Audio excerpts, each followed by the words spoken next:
All right. Hey, everybody. If you can hear me, post in the chat and let me know you guys can hear me and we're live. Should be on. Awesome. Great. Good. Well, welcome everyone. Hey, Chelsea.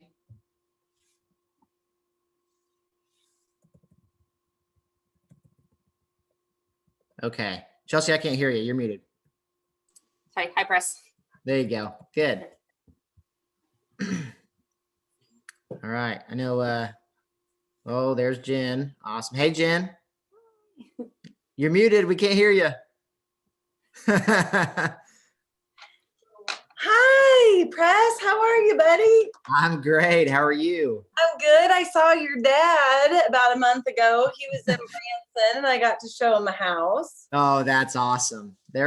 He's buying up. He's trying to hang out with Johnny Morris and buy some of the land he's doing. So I know. I showed him Jim Hagel's house, who is one of my neighbors down at my lake house, and so. Awesome. I did not hug him or spread any germs, but I wanted to. Do you have a lake house on Table Rock?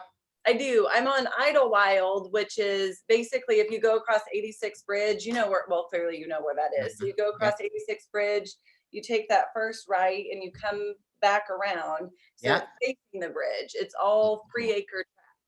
That's awesome. How cool is that? Well, very cool. Dana should be on here in just a minute. Chelsea, does she have a special link? She does. Let me resend it to her because she's asking me what the. I texted you too. I couldn't get in. Oh, no. I texted Dana. I was like, I'm trying. Yeah, the password's team, right? Team. Yeah. Yep. All caps. Team all caps. Well, it doesn't help anyone on this call because everyone on this call is already in. Figured it out. We're in. We got it. Welcome. Okay. Awesome. Hi, Jen. How are you? I'm great. How are you? Good. You look beautiful as always. Thank you. Same to you. Same to you. We have we are recording, just FYI, because we have several people that are hopping on late, hopping off early. And so yes, so awesome. I'm very excited to do this. Thank you for taking the time. This has been one of the most requested classes that we've had in regards to people saying, how are these people building like smaller but really mighty and profit teams? And so I think, I don't know if Preston and I've talked about this. It seems like we have a lot of people that maybe the whole mega team, the 100 agents kind of freaks them out. And so this is a little bit more manageable for them. Yeah, that's right. Yeah, perfect. So we're excited. And you always bring the best. So actually, I don't know about that. Actually, Blair just texted me and she's like, I'm stuck not in front of my computer. And Jen is my favorite. Will you please record? Oh, I love Blair. I'm so sad that I don't get to watch Dan eat cheese sauce off of Jimmy though, this time around, right? Like that was last time. He had a chip and I was like, oh, this is why you're not invited places. This is why you can't take him anywhere. We can't have nice things when he's around. He's spilling cheese sauce on Jimmy and flirting with Linda and, all the good stuff. Oh my God. Too funny. Okay. So let's kind of kick it off. I don't know, Jen, do you have a kind of a flow you want to go through? I'm here to serve whatever you want me to do. Okay, so I think what would be best, in my opinion, would be if you kind of walk everybody, well, maybe give everybody first a little backstory about the team and about you.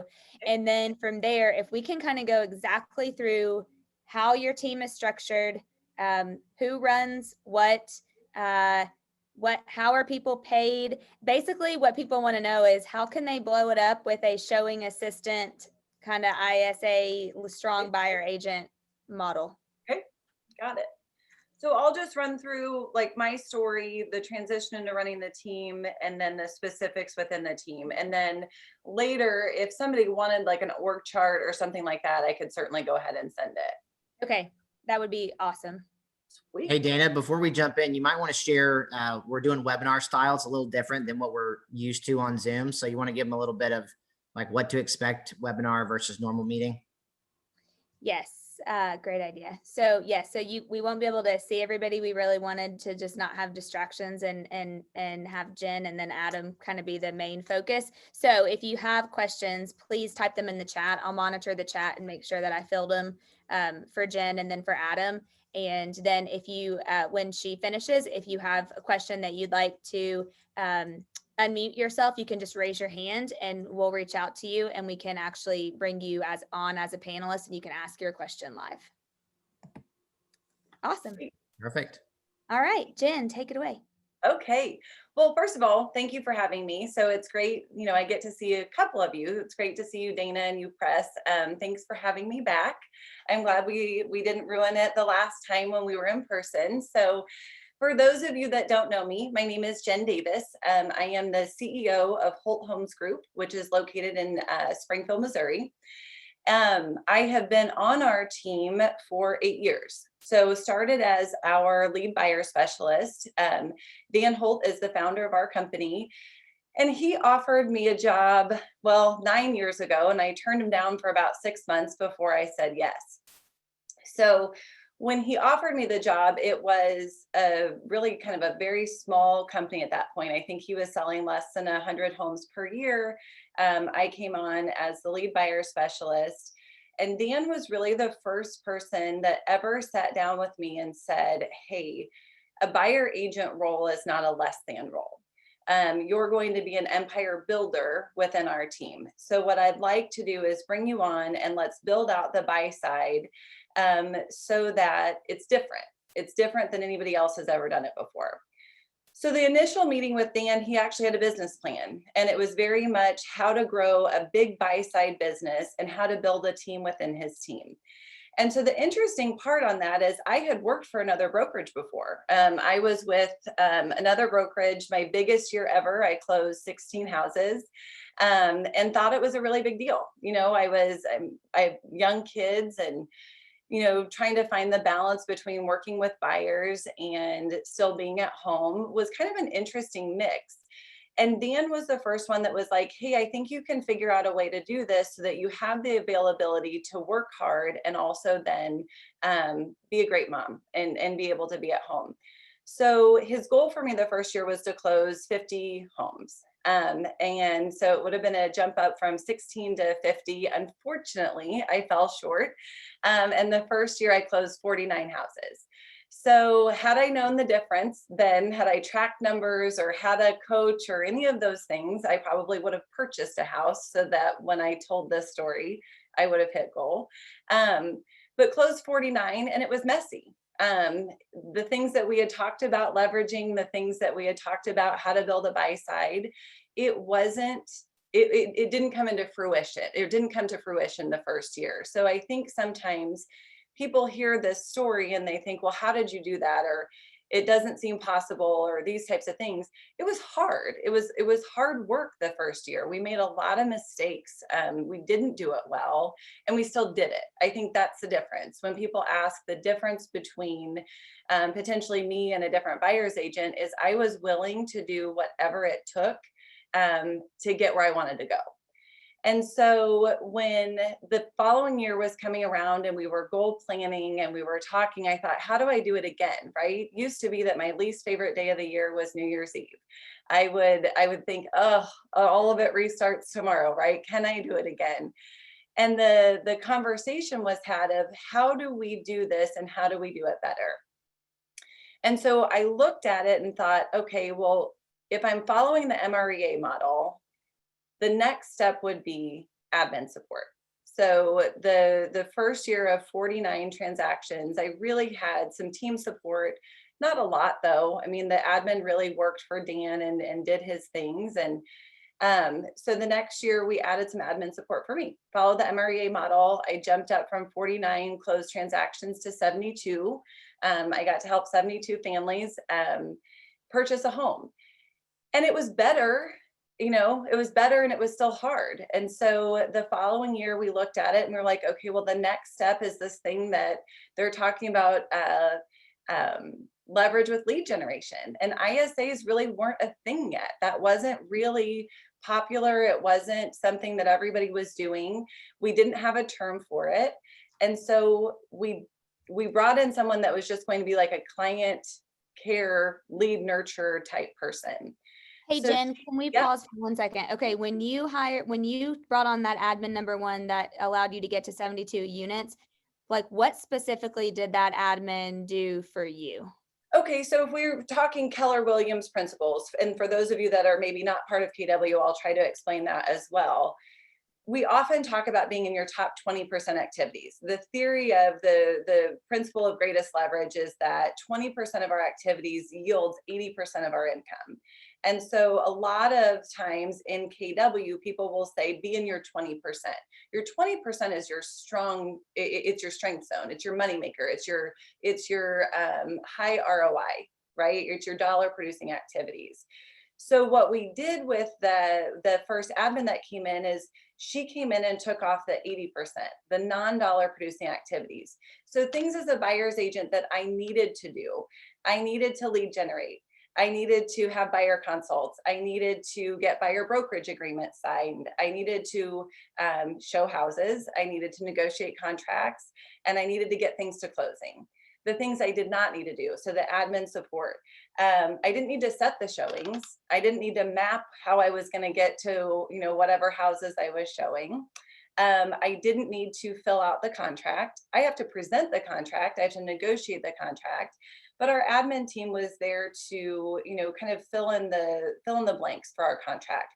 That is different market to market. So you need to be careful where you're at and making sure that you're, fulfilling the requirements of your board and all those good things. And she was handling a lot of my email stuff, questions that came in. If I were in a showing and somebody needed covenants and restrictions or utilities, she was able to get that information quickly. And what we found was it forward paced the buyer through the process faster, right? So if they weren't waiting on me to go and show property, or while I was in a showing and someone could get them that information, and it appeared to come from me, right? Because it came from my email. Those things really streamline the buyer process. I think there's a misnomer of that a good buyer's agent can only do 35 to 50 units. If you take out these non-dollar producing activities or these 80% things, what happens is it does streamline it. It makes it more efficient, and you can do as many units as a good listing agent could. Did that answer that question, Dana? Sweet. Yes, that was very helpful. Yes. Okay, and then I saw somebody asked, what is an ISA? And Press, thank you for answering it. It's basically there are lead generators or our lead nurturers. Looks a little different on the buy side, so they're not doing a lot of outbound calling. They're handling our inbound leads. They're handling any sphere of mine that come in that I'm going to pass to them to help on the nurture side. So I'm really only at this point in my career was only really working with buyers that were 30 to 60 day buyers. Anybody outside of that was going to the ISA team to manage, to keep in front of, to make sure that whenever they wanted to buy, that we were going to be the ones that got to serve them. Hey, Jen, quick question for you. As you are going through like year one, year two, I see on a lot of teams, they have their sales agents, their buyer's agents, they're doing lead generation. Mm-hmm. Were you doing any of the lead generation? What did that look like? And how is that, like, as you move through the years? I assume that probably became less and less as you added ISAs. Maybe talk about that. Sure. So the year when we added the admin, let's say there. So I jumped from 49 to 72. I handled every sign call. So any sign that came in, and keep in mind, we have a listing based business. We're 65% list side, 45% buy side. So every sign call that came in, I took. Any inbound lead that came in, I took. I converted it and handled all of the follow up. It wasn't until this next year that we're going to get into that I really had the opportunity to have any type of leverage around lead generation. And I think there's part of me when I look back on that, when I'm training or I'm bringing in somebody for an ISA role, I have an understanding of it because I did it. I also have an understanding of the production side of it because at 72 units, I was still handling every inbound lead. Any lead that came in, it didn't matter if it was an agent that called off of a sign, right? If they didn't have Dan's cell phone number, all of those numbers or all of those phone calls came to me. So I think sometimes it gives me validity within our team when I'm handling the training of here's how it was built, here's why it was built. There were some hiccups in my thought process along the way, but when you kind of look back on it, it mirrors very much the MREA. It very much mirrors, I got to a ceiling. I can't get past that. And when we know that if we're at a ceiling, we either need a system or we need a person. And sometimes we need both. But as we grew, there were loads of times where potentially I rearranged a system or thought I was making a system better when maybe I was really ready for that person. So hindsight being a little bit more effective some days. When I look back on that lead generation, I handled just like any agent would. I was handling any type of a lead, whether it was lead generating or lead nurturing, from 8:30 to 10:30 or 11 every morning. So my day looked like from 8:30 to 10:30, I was in the office, I was making phone calls, I was setting searches, I was doing whatever I needed to do to move somebody forward, right? So I didn't have for sale by owners to call, I didn't have expireds to call, I had a listing team that was handling that side of it. But I was expected to close a certain amount of buyers. That meant understanding how big of a pipeline I needed to have. And so that meant filling that pipeline. So it was very regimented that I was in the office 8:30 to 10:30, and I was handling any type of leads. And then at about 11, buyer consults would start. So very similar to what a brand new agent or an agent that is running a team, how they would handle it. Hey, Jen, quick question someone asked. So when you brought on that first admin person, how were they paid and did they have to be licensed? That's a great question. So the first admin that I brought in, quite honestly, and this is not normal for all team leads. So understand that the founder of my company is very generous. So as we go through this, just understand that. I had closed 49 transactions my first year. Dan made a business decision to pay for me to have an admin because if I were out in the field and I could increase my numbers, it helped his bottom line. The buy side was very profitable. And so he made a business decision to reinvest in the company. And that was a decision that he made. That is not necessarily standard for the industry. So later on, when we go through the story, at one point I hired an EA that handled everything for me, including my MAPS coaching stuff. At that point, I took over that cost. But the very first admin was provided to me by my team. Okay, perfect. And then I'm sorry, I may have missed it because I was building the chat. Were they licensed or no? Not licensed. Okay. So at that point, they were not answering any questions that a licensed agent needed to answer. Those all still were fielded through me. They were setting showings. They were filling in the boxes of a contract, but I still handled presenting the offer, negotiating it, all those things. Now she is licensed. So since then she has gotten licensed because at a certain point, I did need somebody to help answer questions that would require a license. Okay, perfect. That's very helpful. Okay. Okay, so after you brought on admin number one and went to 72 units, then what would be next after that? So the next step where it was really twofold. There were two things that happened. One, we got this lead nurture / ISA person that we didn't have a title for. She came in, and at the same time, I hired a real estate coach. I waited too long on both of those hires, and Dan had come to me and said, "I'm past the point of being able to coach you. You can bounce ideas off of me, but I've never sold 72 buyer units in a year." And he recognized that there was no one else in our market center or in our market or our region that was doing anything like what I was doing. And so I got a coach, and then we hired our first ISA.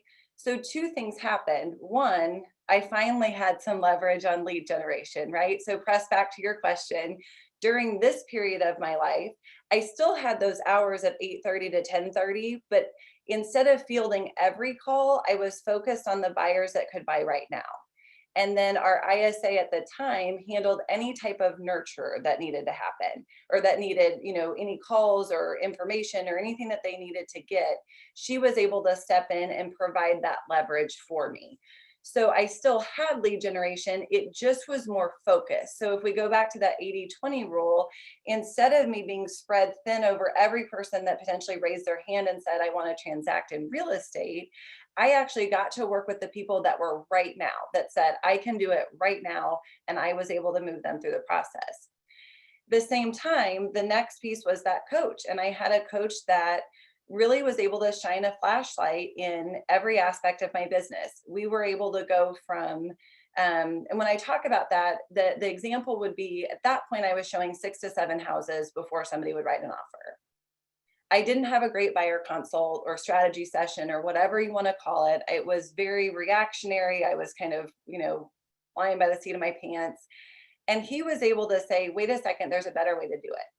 There's a better way to set expectations. There's a better way to handle buyers so that we can streamline the process. And so that year I went from showing an average of 7 to 8 houses per buyer, 6 to 7, somewhere in there, to I showed 3 to 4. By the next year, I was only showing 2 houses per buyer. So when people say, well, that can't be done, or it can't be done in my market, believe me, I thought that, right? I thought that it was never going to happen. I thought that time it was more of a buyer's market. There was more inventory than there is now. Now the inventory is doing the heavy lifting for these buyer's agents. So there really are only 2 houses. But I had to learn to script around it. I had to learn how to set the expectations with the buyers.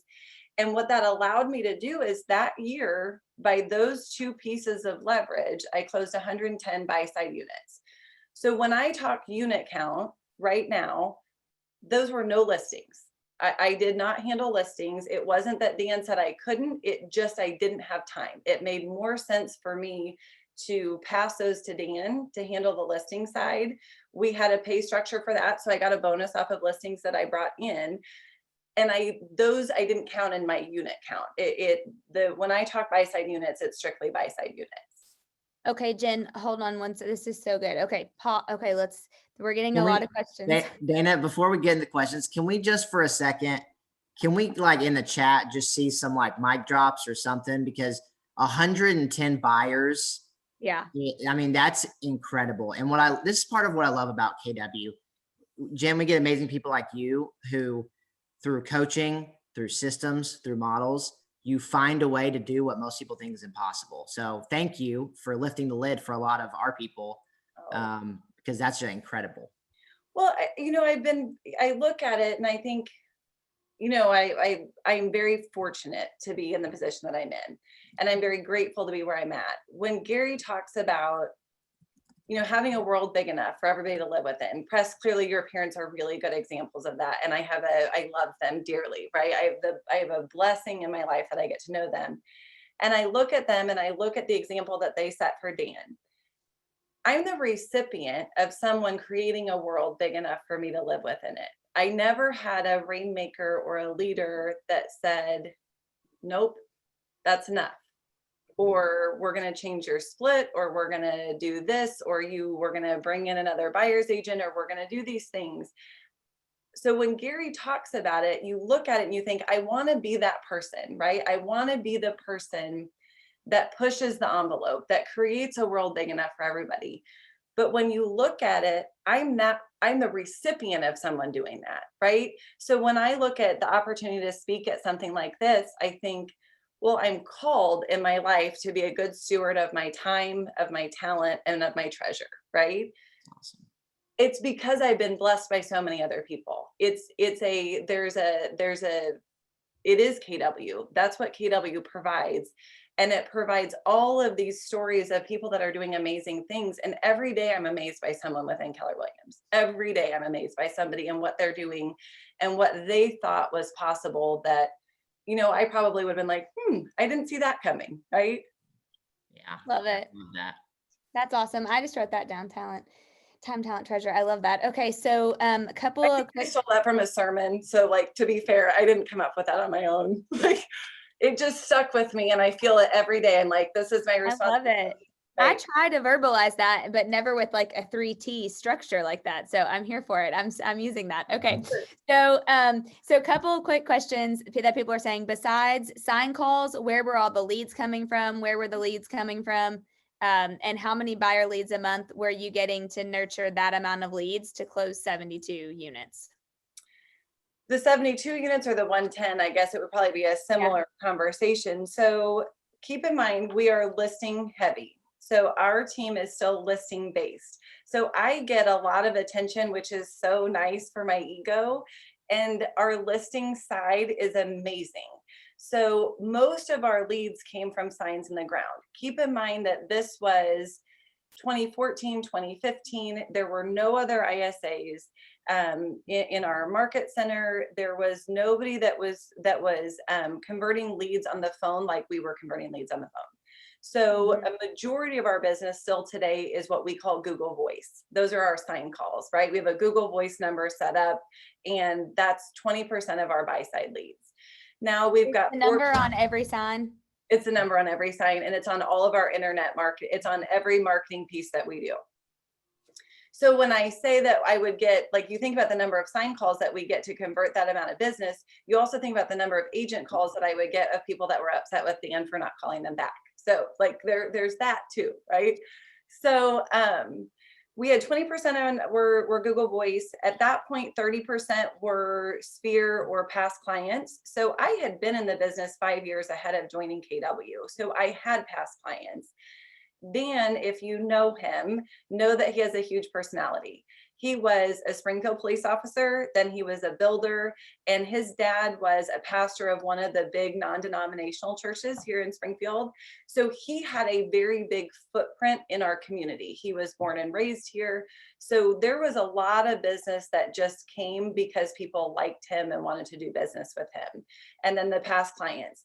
At that point, we did buy leads. So there were leads that were being purchased, and it was a different time than it is now. So it wasn't as watered down as it is now. I think we maybe spent $400 or $500 a month on leads, and the ROI was so high because we were one of the few people that were doing it. Now, do I feel some fault in what's happened in the industry with leads? I do. Looking back, I think we would have done things differently. And it's part of our story. Those are the things when you look at hindsight being 2020, you're like, we opened that door. Yeah. Are there any lead source? Are there any additional sources you would add to today's business other than the sign calls and the past clients and the sphere of influence that you're getting buyers from right now?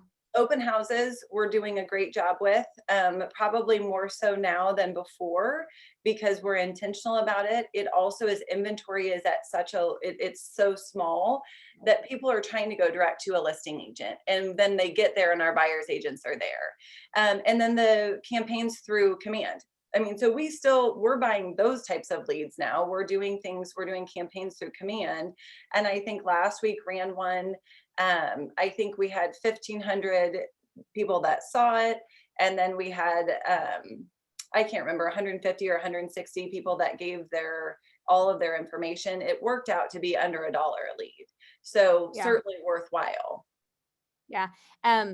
Jen, really fast, just because we have had a lot more people hop on them than right when we started, close to being on time. Will you share your 2020? What was the team's production in units and GCI? Oh, sure. Yes. So 2020, our production, we closed 538 units. We have a team of 20 people. Of those, 26 were in production. So we are very admin focus or admin heavy. So our production people do a high unit count. I think it's why they stay, right? They can do a lot of units. We leverage everything else off of them. Our average sales price is $200,000, and we're able to make them the money that they need to make in order to stay. I do run the team now. We've all I guess, come back full circle on the rest of that story, but I run our team now. When I took over, we were at, I think, 22, 23% profitable. And last year we closed out our books at 42% profitable. Wow, great job. That's amazing. Love it, love it, love it. Okay, we'll go back into that later. I just wanted to hopped on. Someone asked, when looking for an ISA to hire, what qualifications are you looking for? How much should they get paid? Do they need to be licensed? Anything on that? Absolutely have to be licensed. If they're going to have a real estate conversation, that's a must for us. So we do pay for their licensing. We typically are picking people from outside of industry. Ashton, our director of lead generation, probably could tell you more what she looks for in the interview, but I can tell you she's the best that I've seen. And if I were looking for her, I would say someone that's a self-starter, someone that has a high sense of urgency, that's ready to run the ball, right? They may not understand all the plays, but they're ready to go. And somebody that, you know, young people, we hire a lot of young people on our team, and the ones that are best in that role have some maturity to them, whether that's through age or through years of experience or just what their life story might be. It's a hard job. It's a foundation of your business. They get a lot of no's. And so I think for me, someone that is mature enough to handle it and still be able to show up every day. It has to be someone that's not going to carry the losses with them. So if I were looking for somebody, it would be high sense of urgency, a self-starter, somebody that has a high maturity level and that is willing to, you know, that they can get back up.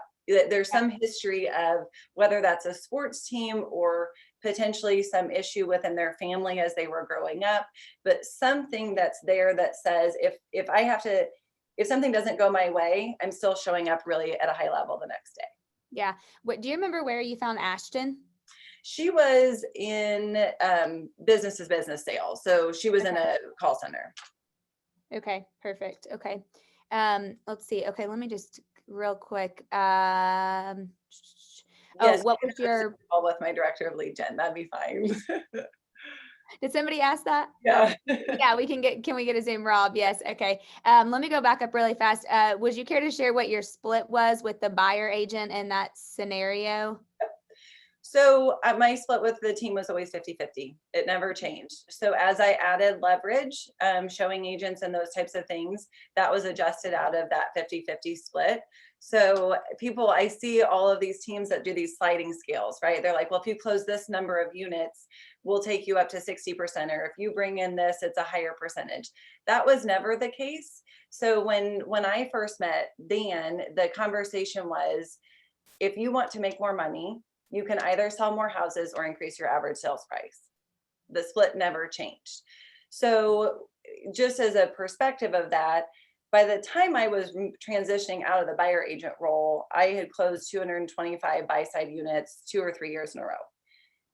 My split never changed. It wasn't that I said to Dan, hey, now I'm like 50% of your business or 45% of your business. I think I would like this. There's less cost on the buy side or whatever else it is that these agents use to try to get rainmakers to give them more money.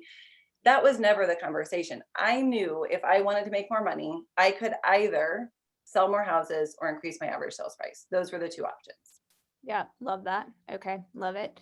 Press, were you gonna say something? I was just gonna say, Dana, that it's such an important point to like really. I wish we could spend a whole Zoom on talking about that right there, because in the conversations, Jen, you know this. You talk with a lot of teams. Dana and I do as well. So many times they are sacrificing their split with the agent because that they think that's the only thing they can do to help that person stay with the team. They disvalue every other piece of value on the team, and the truth is, sometimes the best thing you can do is go help them make more money and do exactly what you did, where it was find more leverage in your life, get more things off of your plate, bring an ISA on to help. So I just love it. You were doing it at a time when there was no one to look at. Now, at least, we have you to look at and say, like, Jen did it. If Jen can do it, we can do it. Well, if I can do it, anybody can do it. You look at it, I mean, you'll hear from Carrie and Adam here in a little bit, and they're doing it better than how I did it. I mean, that's the evolution of, of trying something new, is that it gets honed and the skill gets better and the talent gets better. And I look at it and I think, Kathleen's been on our team since 2016. She was the OG of showing agents, right? I don't know of another one that's been in a role longer than she had. And she's now a buyer's agent on our team. And as a showing agent, made 6 figures in Springfield, Missouri, right? So she was making, when I hired her, $35,000 a year at a bank. and doubled her income in the first year and has continued to go up till she got to 6 figures as a showing agent, became a buyer's agent, and her income level has really stayed the same because once she became that, I was no longer her leverage, right? I'm no longer negotiating her contracts. I'm no longer handling her inspection notices. So there's a give there of what her top 20% activities are. It went from solely showing houses to now she has to fit in the negotiations. So the income level is pretty close to the same. She's just doing fewer transactions. Yeah. But we don't have a member on our team that's higher than a 30% split right now. I mean, Okay, so, that's and our longevity is, Kathleen's been here since 2016. I've had Cody for 3 years. Even our listing agents have been here 3 or 4 years. So we've figured it out on the buy side with how we paid the showing agents. And I know we'll get into that. And then we replicated it on the listing side. The reason we're at 42% profitable is because our cost of sales are in line. Mhm. Yeah. Okay. Well, that's actually what we're getting several questions on is how are you paying that? What's the pay structure for the ISA? Actually, before we get to that, did your director of lead gen start as an ISA and grow into that position? Shelly is asking. She did. She was an ISA so our first ISA left about a year and a half ago to become a MAPS coach full time. And Ashton was her next in line, right? She had been on the team for a long period of time, was well trained, and then stepped into that space after we redid a 30, 60, 90. So guys, hear this, just because of longevity on a team doesn't mean they organically get the next spot, right? So when our first ISA left, or our director of lead generation left to become a MAPS coach, we celebrated that for her and with her. And at the same time, it didn't automatically mean that Ashton was going to fill those shoes. I did a KPA with her. I did a 30, 60, 90 with her, and I re-offered her a job because it was a different job. I think people miss that when people get a promotion. So for a showing agent to turn into a buyer's agent, it's a whole other KPA. The personality profile or the KPA process doesn't get short-sighted because that person's already on your team. You still have to go through that, and you still have to re-offer them a job with a new contract, with the new terms. And so yes, Ashton was an ISA, transitioned into a director of lead gen. So salaries on ISA, Ashton's is different because she's the director of lead gen. Hers is higher, 45,000 plus, I think, 7%. So who all, let's back up. Who all's on a salary? And like, let's pretend you're still the buyer's agent and you have the admin, showing specialist, ISA. Who's on a salary? How much? And then we can go like bonus maybe from there, if that's okay. That's great. So when I was a buyer's agent, the salary positions were the showing agents. It was $18,000 a year. The reason I came up with that number is it's half of the median income in Springfield, Missouri. So I wanted someone to become a team member. I did not want a door opener. I did not want somebody that was going to be short term. And the fastest way to be able to set high standards or expectations is by having somebody believe in the team and buy into it. We were able to do that with salary. And then they had a bonus structure. So the bonus structure was 12.5% of anything that they closed. So I had one showing agent for the first half of 2016. And by the time we got to like April or May, I needed a second one. So I had 2 showing agents. So it was always just the 3 of us on our side. So the years of the 225 units, it was me, 2 showing agents, no listings counted. None of that. Those numbers were always just on the listing side that Dan utilized those numbers. So that was their salary plus bonus. ISAs, so not a director position, but an ISA, Right. $24,000 a year.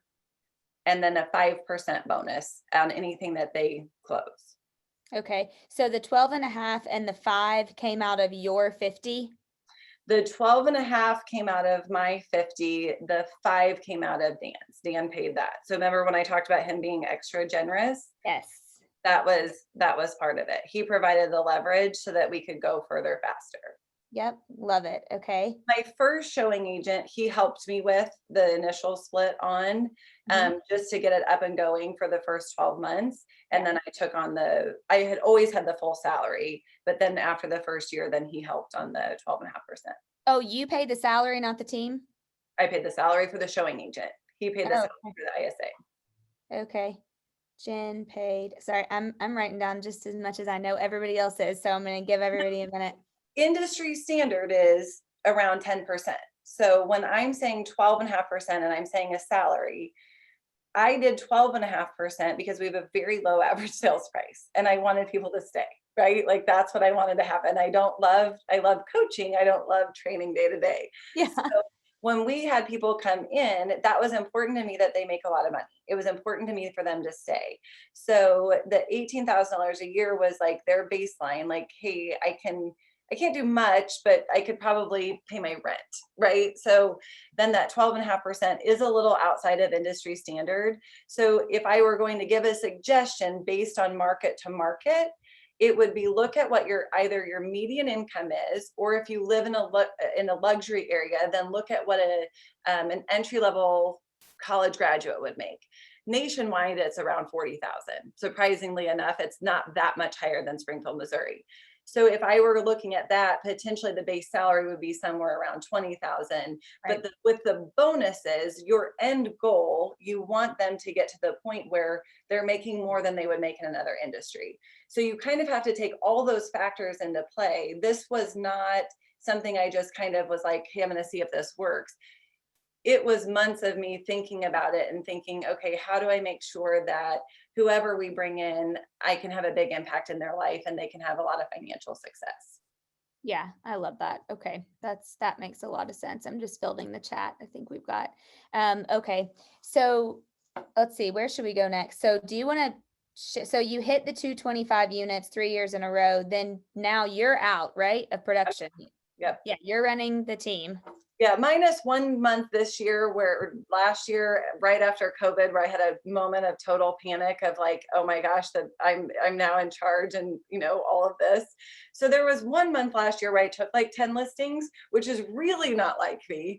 And then half of them turned into buyers. So mostly out of production, unless I panic, and then we all do what we're comfortable with, which is, jumping back in and thinking that we do it better than our people, which is not true. Yep, I totally get it. Okay. Okay, let's see. Is the 18K a W-2 and the 12.5% bonus a 1099? Someone's asking. That would be your accountant question on how you guys are set up, how your company is set up with whether it's a S Corp or LLC. I would hate to give any type of tax advice. All of ours ours is set up that way, but I think that there are different ways to set it up. So just talk to a tax professional about that. Jen, I love how you, earlier when you were walking through, you walked through year 1, year 2, year 3. Is there anything else you want to, it seems like you had a process there and it was really good. Is there anything else you want to kind of continue with that trajectory? Sure. I think that's probably the easiest way to do it, because I'm like a linear, right? Like linear mind. So, year 3, we got to the point where that was the leverage. I had a coach, I had lead gen support. And then the next year, I'm going to be 100% honest, I would have stayed at 110 units for the rest of my life and loved every minute of it. I love more than most people being a buyer's agent. I love buyers. I love their stories. I love their families. I love their pets, all of it, right? I'm sucked into the emotion of my people. And at that time, Emily, who now is a MAPS coach, came to me and said, you have no more availability. You have no more availability. And guess what? I was the ceiling for the team. So that was the end of 2015. And I was going to close the 110 units, and I was working 2 nights a week, and I was working 1 day of a weekend, and I was living my perfect life. And then I was a ceiling for somebody, and that's humbling. It's humbling to be in a space where all of a sudden it can't be about me anymore. And I loved the buyers that invited me to Thanksgiving or my kids to their kids' birthday parties. And so we started having the conversation around showing agents. And that's the next piece of leverage, right? If we're walking through the MREA, the way that it looks is you get admin support, lead gen or marketing support, and then production support. So on the buy side, that looks like a showing agent. And I do reference them as showing agents. Some people call them showing assistants, some call them showing partners. They are all licensed. If they are showing property and having real estate conversations, they need to be licensed. I never referred to them as a showing assistant because nobody likes to be an assistant, right? They're a licensed agent. They're an empire builder within our organization. They're the relationship leverage for me with my clients. So I want them to feel like that. I want them to feel important. So we talked about, Dan never made me feel like a buyer agent role was a less than role. I've never made my showing agents feel like that's a less than role. They're boots on the ground, right? They're field agents. They're an expert in the field. Every person that is in that role is better at that role than I was. And that's hard. That's hard to get to the point where we have past clients that call back and they don't ask for me anymore, right? They ask for Kathleen, or they ask for Cody or Jeremiah. And so we get to the point where, okay, I'm willing to, I don't want to be the ceiling for Emily. So I bring on my first showing agent, which is Kathleen. And all of a sudden, our lead gen team has 2 calendars to book. So my year went sideways. And by May, Kathleen's booked, I'm booked, and I'm negotiating every contract. Dan decides to take 45 listings in April, which meant that I put 36 or 37 buyers under contract in May, Kathleen and I. So think about the number of contracts, the number of inspection notices, all of those things. And I was like, this is worse. The 110 was way easier than this. So I hired a second showing agent. And that was really when I was kind of out of the day-to-day showings. It didn't mean I wouldn't show. It just meant it was going to somebody else first. And that year we closed 182 buy-side units. And it was by the grace of God that anyone still came back to us afterwards, right? Like that was one of those years where if we didn't burn a bridge, it was pretty amazing. You have that kind of growth and there are some hiccups and bumps and things along the way. And so the following year, 2017, was all the same people in place. It was the 2 showing agents plus myself. The only ad I made in 2017 was an EA. And that person I also paid her salary. So I had the 2 showing agent salary. You did, not Dan. You paid her salary? I paid her salary. Okay. She's still on. Like, is she? Uh-huh. Okay. So roughly around that time, like what would your GCI have been that year? Just like rough amount. I think I bounced around from 450 up to my biggest year that I was a buyer's agent. I think that I made 550. I don't think I ever went over 550. And that would have been 2019 would have been those years, because it was a pretty consistent model, those pieces for that period of time. It was nothing really changed after that. We went 182, we got to 225 and really held there. Yeah. Last year, we took a little bit of a step back, I think, because I had jumped out of production and hadn't replaced it yet. Not 2020, but 2019, maybe took a little bit of a, 5 or 10 back. Okay. Okay. Couple of questions. Did you want to go on with or do you want me to ask you some of these? Whatever you want. You're in charge. You're driving. I'm just a passenger. No, you're like crushing it. Okay. What are the full responsibilities of a showing agent include?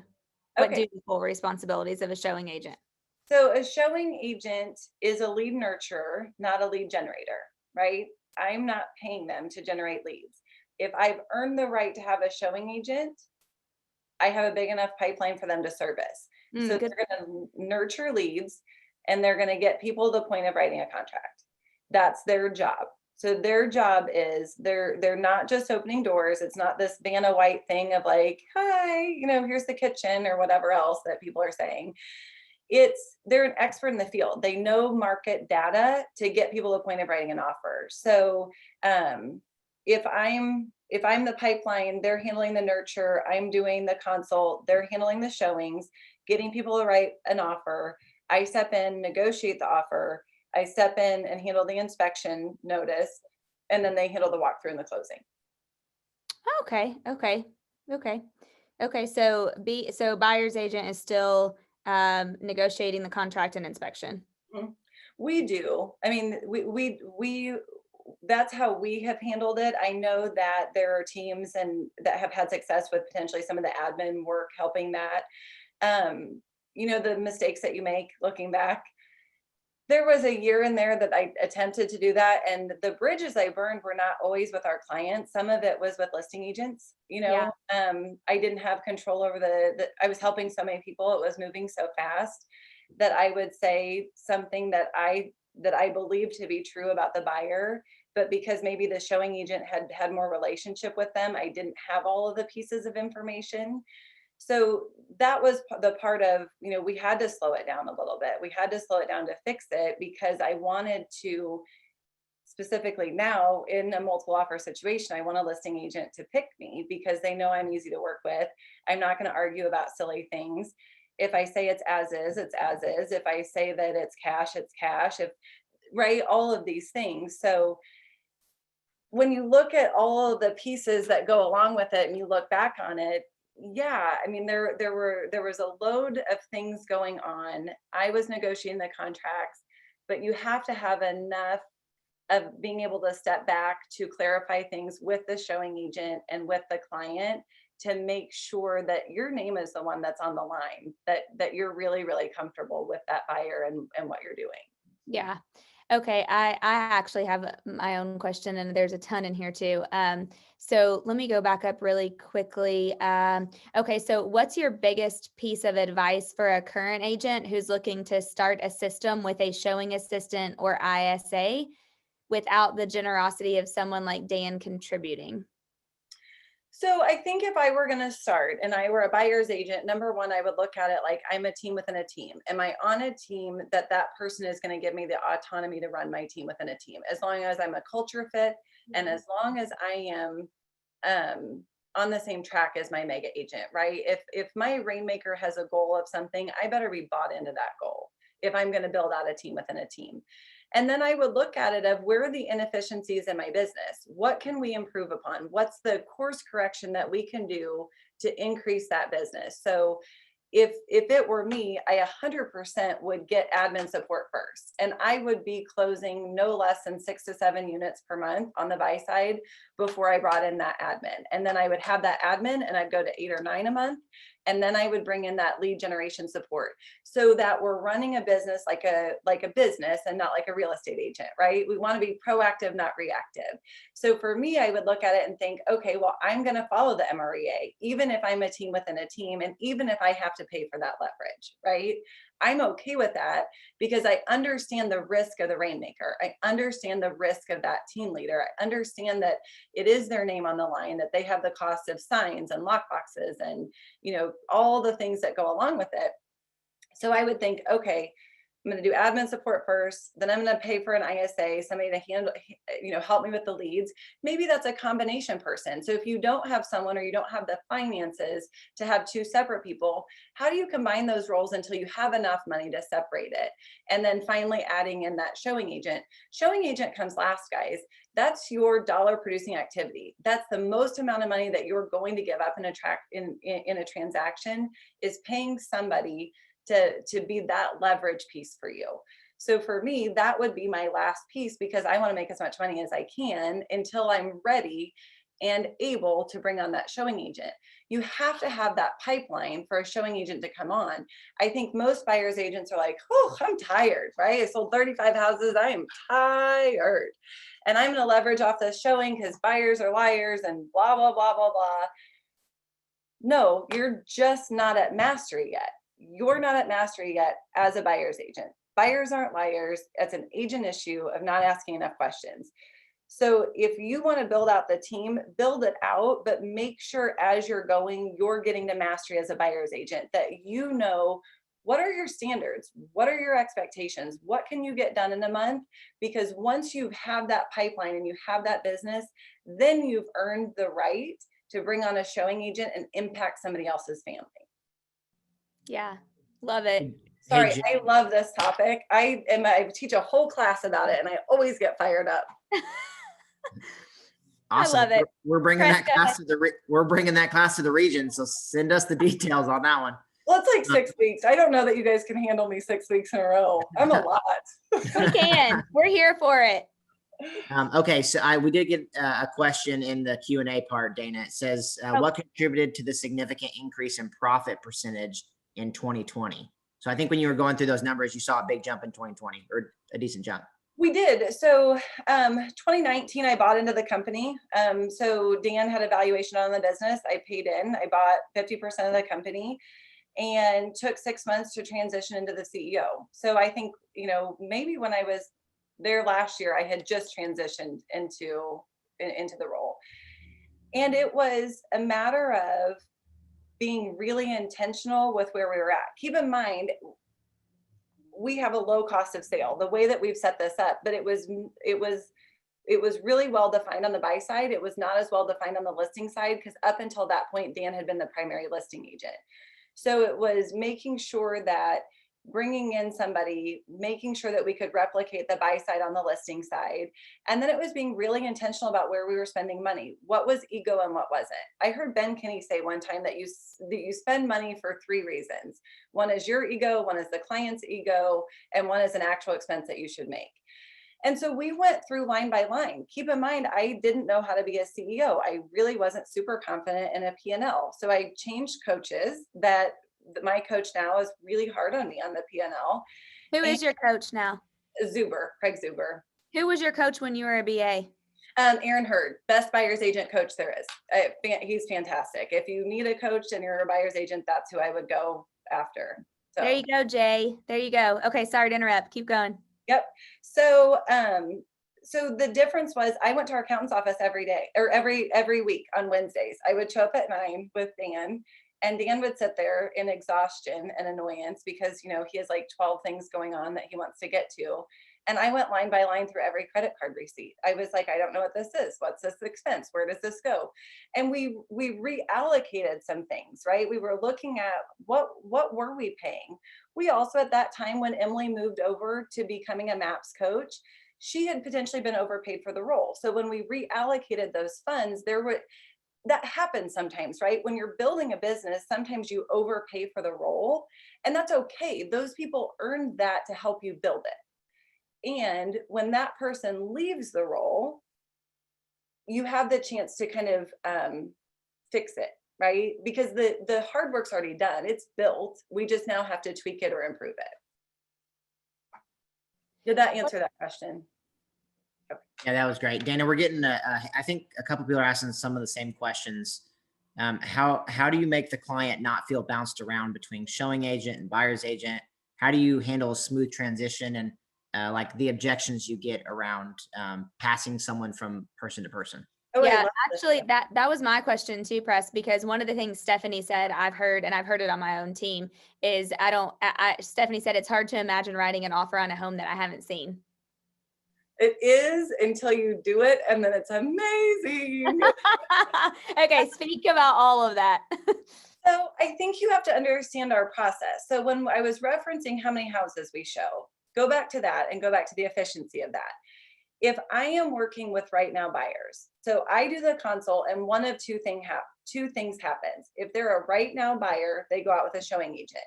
If they're not a right now buyer, I'm still doing the consult, I'm still getting the buyer agency agreement signed, but they're probably going back to the ISA that they initially met. There's really not a big pass at that point, right? They've already met the ISA. That was the first initial impression that they had.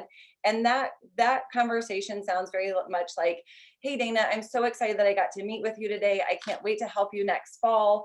As you know, the market is moving so quickly. I want to make sure that I keep you up to date on the market. Ashton, that you talked with when you called in, she and I are going to continue to send you things so you have a really clear picture of what's happening in the market.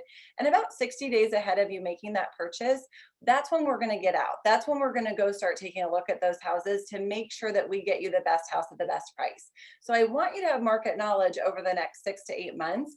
And then when we're ready, we're really going to ramp up, getting you into houses. So that's no big deal, right? I've had the consult, I've met with them, they face to face, back to the ISA. somebody that's a right now buyer. They're looking now.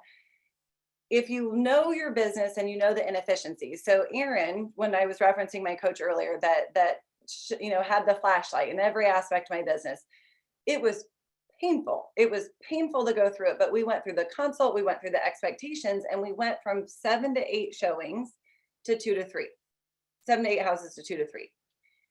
So if you think about that, if you get to the skill level in your console that you only have 2 to 3 houses to show, then typically speaking, 90% of the time what happens is I do a consult on Monday. I send them the top 2 to 3 to 4 houses. Out of those 3 to 4, they pick their top ones. And I say, hey, press, thank you. I'm so excited, right? We had this great meeting. I'm so excited that you picked those 2 houses. Those are my top 2 as well. Looks like based on the conversation we had around your schedule that you really need to look, Tuesdays at 6 p.m. Unfortunately, tomorrow I'm already booked. So my top showing agent, Kathleen, is going to step in to show you the properties. And then I'm going to follow up with you right after the showing. I'm worried these houses won't make it until Wednesday. So are you okay for Kathleen to show you the property? Always yes. They don't care. She's the top one, right? Everyone's the top one. I would say Cody's the top one. I would say Jeremiah is the top one. It's always a sell up. So then what happens is Monday we do the consult. Tuesday they go out. Probably Tuesday night they're writing an offer. I'm back in it. I'm calling press and saying, oh my gosh, I'm so excited. Kathleen said you love 123 Main Street. She said this, she said that, blah, blah, blah, blah, blah. I pulled the CMA, fair market value is this. Are you prepared to make an offer? Press says yes. I get the terms. We write it up. I've not missed, right? I did the consult Monday. Kathleen showed Tuesday. I'm back in it. It's no big deal. Say press doesn't find a house. I still call them. Hey, press, I'm so sorry. I totally blew it. I wasted your time. I really thought you were going to love 123 Main Street. Tell me what about it didn't work? What did I miss? I'm doing a regroup script at the time of this of that second house or third house. We're not going past it before we regroup. So when people say buyers are liars, the thing that irritates me about that is it's not true. That's an agent issue.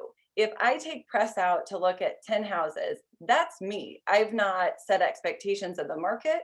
I have not gotten his criteria, or I haven't gotten his motivation and timeline. And most of the time, it's motivation and timeline. It's very rarely criteria. Somebody asked about Erin's name, and it's I did that. Is it? How do yeah? H-E-R-D, like I heard you. Oh, heard. I thought you said Herd. H-E-R-D. H-E-A-R-D. H-E-A-R-D. Got it. Okay.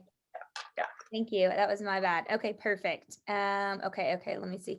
Let me go back up. Jen, I love what you said there. You said, I put it in the chat, you always sell up your team. Yeah. It's no different than when the admin comes into play. Aren't we so lucky? Jess gets to help us now, right? You know me, we're over here, we're finding deals on this house. We found the best one. I'm so excited. And now Jessica just gets to join us, and she's going to make sure that you have information every single step of the way. She's going to make sure that if I'm in an appointment and you have a question, that she's available. Aren't we lucky? Right? It's not a big deal. I think people worry about passing. But if that were the case, then how would Dan have ever passed me a buyer, right? It's still, my name's nowhere. People within Keller Williams know me, but not that many people in Springfield know me. It's Holt Homes Group or Dan Holt. My name's not anywhere. So when you look at it, that pass initiated from the rainmaker to me as a buyer's agent. Out of the over a gazillion buyer side homes that you've closed, how many times has it ever been an issue? Do you know what I mean? Never. Never. It's never been an issue. And if I get any type of pushback on, hey, press, do you mind if it's Kathleen that shows you? If press said to me, you know what, I really only want to work with you. Okay. Well, then I know that there's something else there. I've not set up something else correctly. So then my options are, do I go with Kathleen and then make that pass? Do I keep it? Or why is it that why is that not going to work?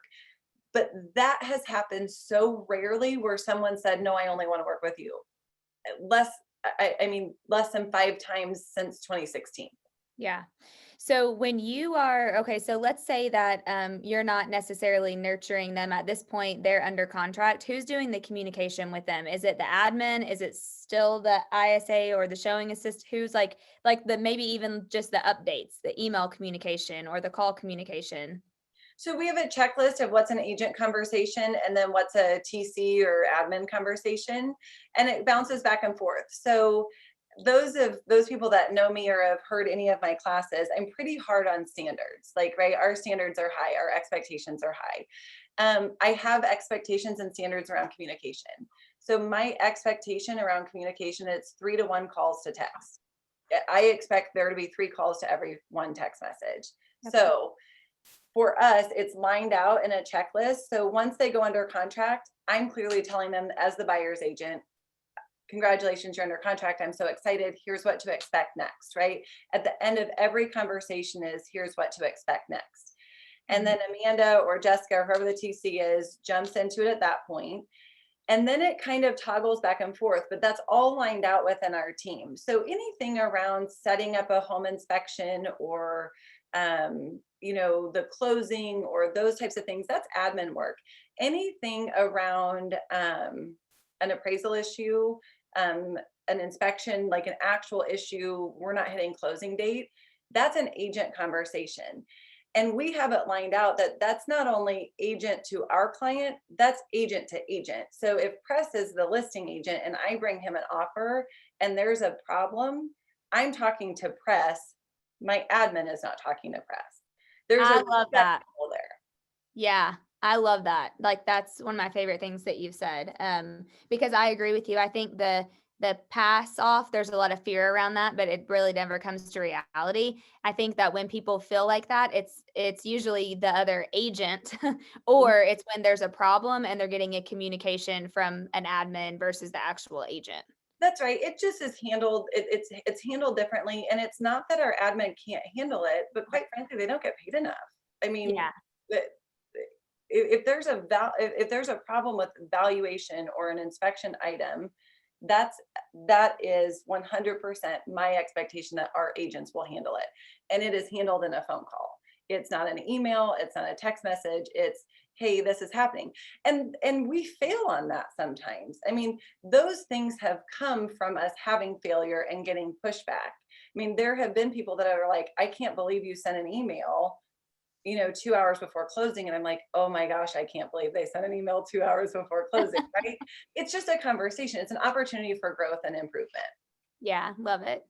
Okay, let's see. Kathy asked, how's the current market of multiple offers affected your average number of showings and offers?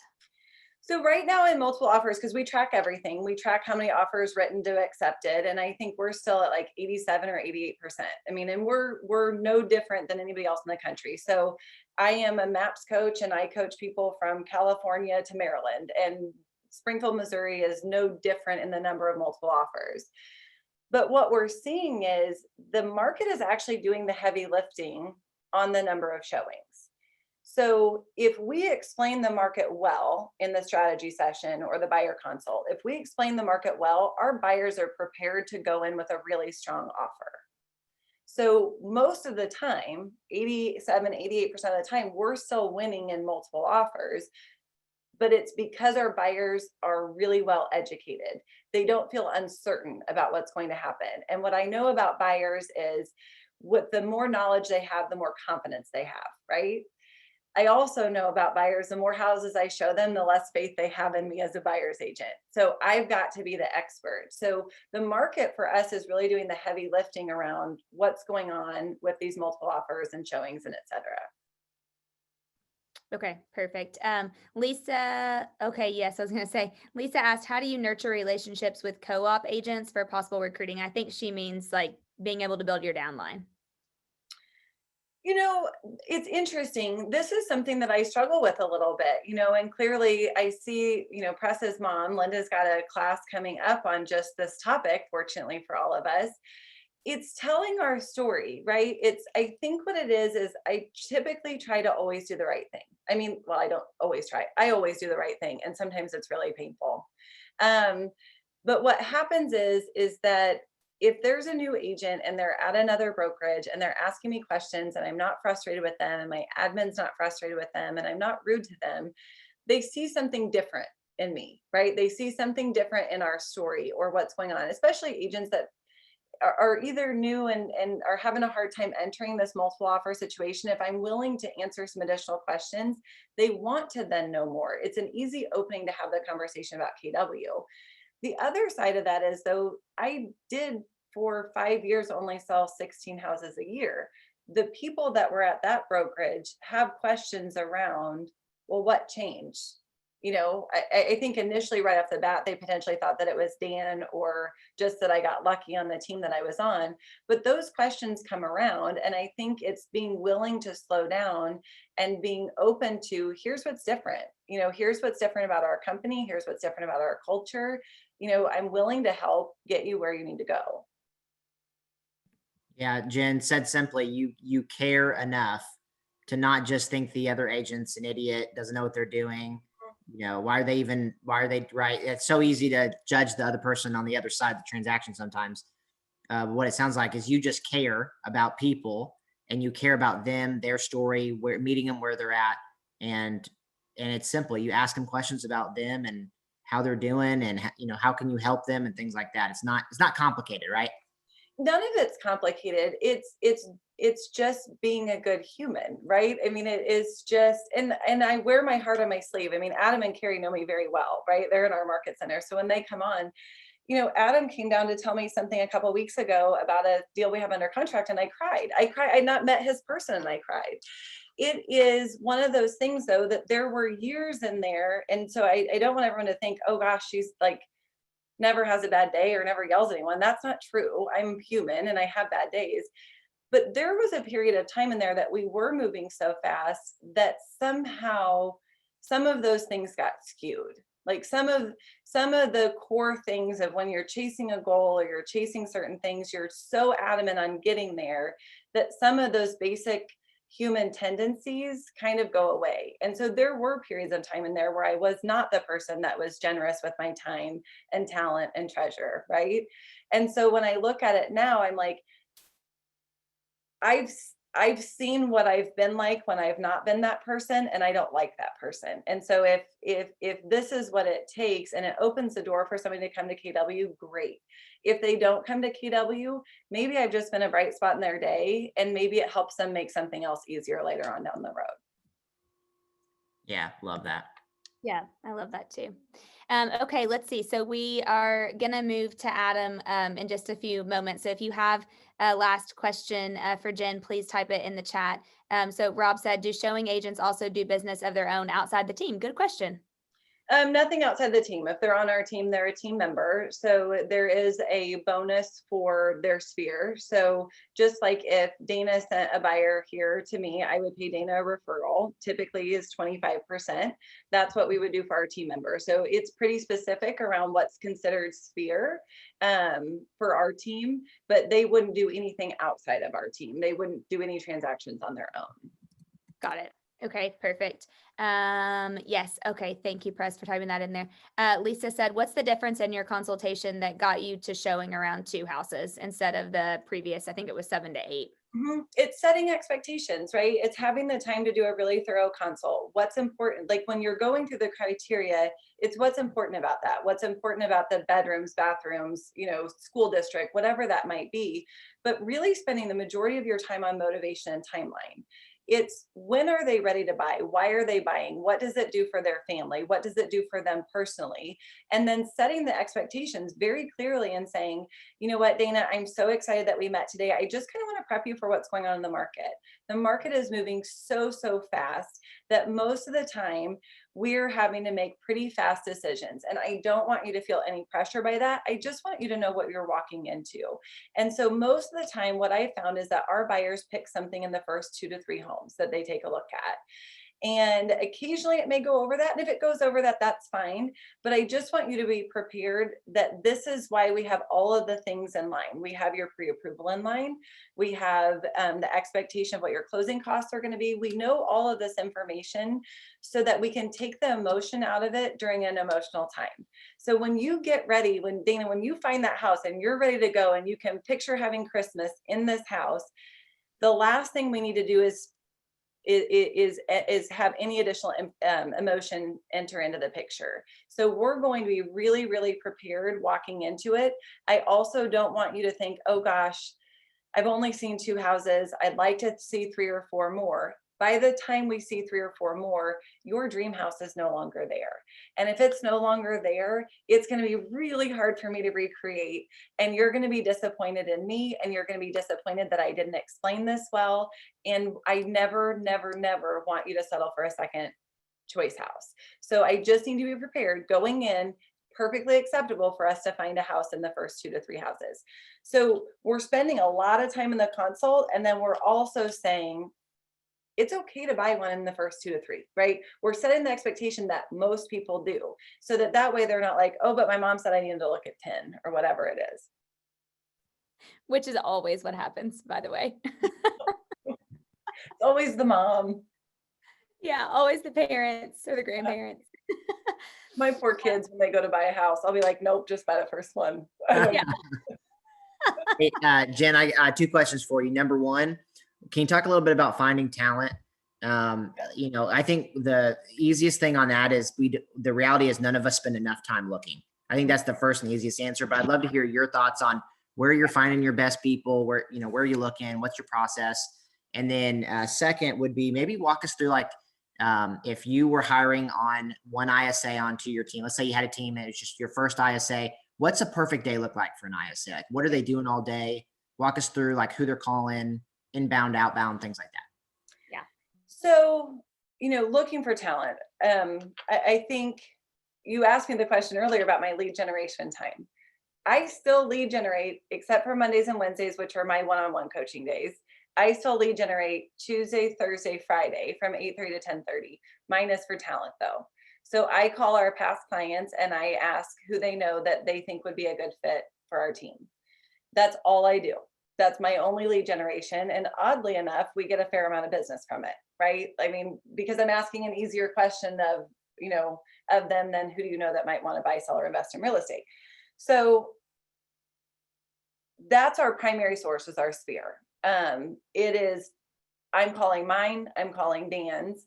And then we do ads on LinkedIn and Indeed, and I think Wise Hire actually can group them all together, right? I don't always do that part of it. I don't run our ads anymore. So that all goes out. And then what happens is with our interview process, Dan or I have to meet them before they're allowed to go to the second interview. What we noticed was, for a period of time, mistakes that get made are for a period of time, Dan and I stepped out of the hiring process. And that doesn't always work, right? The vision of the company is still Dan's and mine. And so if someone's going to go to that second set of an interview, one of us has to put eyes on them and have a 5-minute conversation, right? That's an expectation on our team. So majority of our production hires, all of them, have come from outside of real estate, or one agent that had left real estate that we got him to come back, right? So we're usually looking outside of industry, and all of those have been from our sphere. Our admin hires are typically have been from Indeed or LinkedIn. And then the ISAs have been Indeed, LinkedIn, or Sphere. Okay, before you go into the ISA, a day in the life of, do you guys ever bring an existing agent onto your team? We have not. We tried twice and didn't work, and now I'm a little gun shy. I think it probably works. I think that when we talk about standards and expectations, I'm really kind of hard to work with on that kind of stuff, because there's very little that someone could say to me that's like, that's not going to work, or I don't want to do that, because I'm like, I've done it. I've done it. There's no, you can't sidestep me and what I think you should be doing. And so it's really hard for people that have habits already built to fit in. Yeah, I thought that. I mean, I knew that about your team, but I just wondered if that was still your all's model. Because I feel like a lot of rainmakers trying to build a team, like their number one lead gen that they do is go out and try to find other agents or what we would call cappers, to join their team. And then I think that sometimes they struggle because just what you said, they have habits that they can't break, or, it's different. It is different. There's one, Jeremiah on our team had been an agent at KW and actually left real estate, and then we got him to come back. And so that's been successful, but he was not actively in real estate. And I think part of that is the one thing I'm looking for, a sense of urgency. That's my main thing. I want someone to run the ball, right? Like that's what I want to happen. I can clean up a mess if there's a mess. So when I look at it and I'm like, if they don't have enough of a sense of urgency, if they're providing for themselves and their family and they have no team support, how are they going to run fast enough to be on our team? Hey, that's such a great point.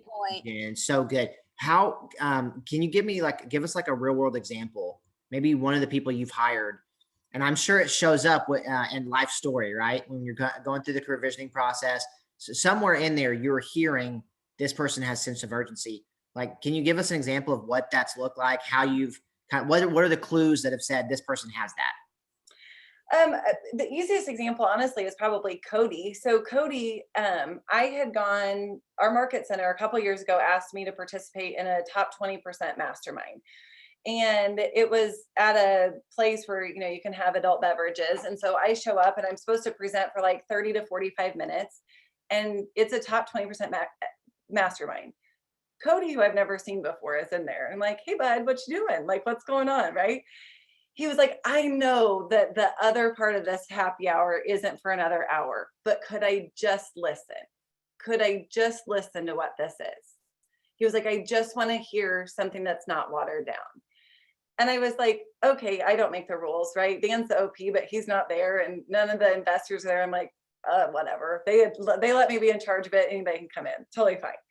So he comes in and I'm like, I like this guy, right? He'd already read the MREA. He'd already read the one thing. He's not fully licensed. He's not taken the test yet. And the next day he sends me a thank you note. And the following day he calls and I'm like, I hadn't even said I was looking for anybody, right? Like I hadn't even said it. So then I call and I'm like, hey, I'm interested, would you want to come in for an interview? And you know how I talk about forward pacing your buyers, right? Like, I'm like, let's get them back on the calendar. When can they go back out?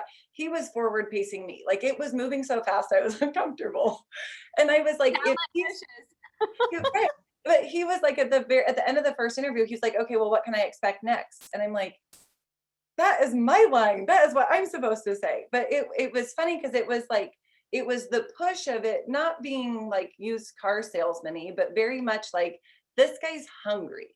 He wants it. He's the, and you get into it where he's the top 5, he's the top salesperson in a 5-state area for Verizon.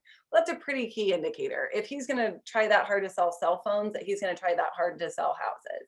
So I think it's those types of things where you're like, it's not even necessarily a full story. It's just kind of body language. Like, are they sitting forward? What are they doing? What are the conversations? What's the energy like, right? Like, it's hard for me to do these in Zoom because I'm like, can you feel my energy? I'm not sure if you can, but that's how he is. That's him though. I'm like, he's my spirit animal. I love him. Yeah, I love it. That's so awesome. I forgot what the ISA question was. Oh, it was just what's a day in the life. So just real quick, like, are they just literally on the phone all day, or like what's a work day in the life? 6 hours they're dialing. I mean, that's the kind of the rule of thumb. So if they're here for 8 hours, 6 of those hours should be dialing active lead generation. So the other 2 hours, unfortunately, sometimes get lost to admin follow-up tasks. We've got a lead coordinator that helps with a lot of that will load the dialers and do that type of thing. And I think it would be and it wouldn't be truthful to say that somebody could be here and actively lead generating 8 hours a day. Okay. Yep. Perfect. Okay. Well, let's see. I don't know about you guys, but 1, 2, 3, and almost a full page of notes that I took. So I need like a hand a handbrake before Adam and his team came on. Oh, they're better than I am. You're gonna be like, oh, lucky we started with her, because you're gonna be like mind blown with those two. Well, we clearly love you so much and just are so thankful that you always share. And I mean, I'm getting text and Dana, can we get a few people to can y'all put in the chat real quick, like what ahas you took from Jen? I know you Yes. probably have a ton, but put like one or two of your favorites. I just want to see, I think it's always a gift, Jen, when the presenter gets to see the ahas that they helped our people with. And we've got a lot of people on this call, Zoom. yes. There was Yes. one question that I saw that somebody asked who my current coach is, that they need somebody to, rein them in. Craig Zuber. He's my coach now. Okay. And then also, who do you coach? What people? So really typically either buyer's agents or director of sales. My roster is pretty limited. So Sajeg and Monica and Craig kind of let me have a smaller roster, but it's GCI has to be over 150,000. Right. Okay. Perfect. Yep. I love it. Or a director of sales for a team that has something like that. Yeah. I love all these ahas. So Right. good. Looking for energy, impossible recruits, splits. I mean, everything moving from E to P. The Rainmaker doesn't pay for everything. Regroup script, check motivation and timeline, struggling with hiring. So I love the fact that you are not going for experience. I love that. Build your pipeline via ISA to earn a showing agent. That was probably mine too, Jill. That was really good.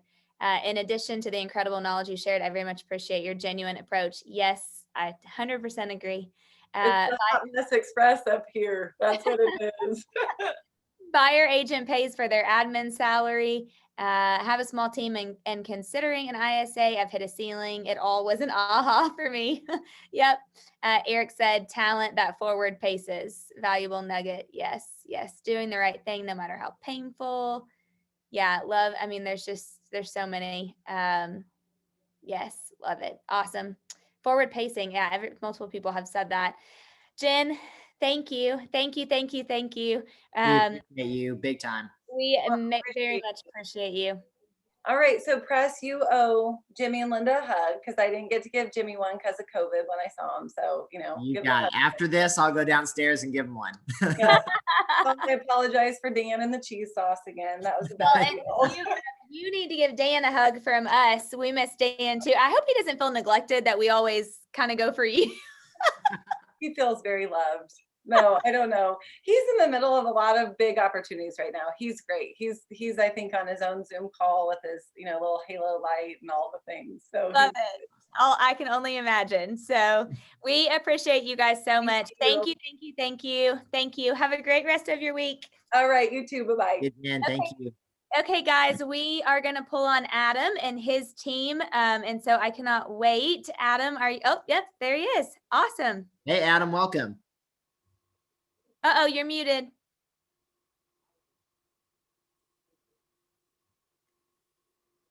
Are you in? Or wait, is it us or is it you? Let me go check. Hold on.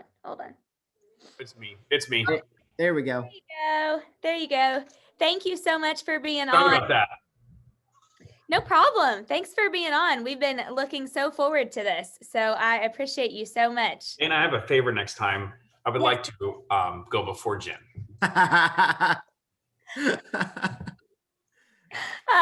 I did say, I guess we should do ladies first. I don't know. But no, you guys will both. Adam, really only Press and I heard you from your mastermind with Gary, and we were like, okay, we got to get him like now.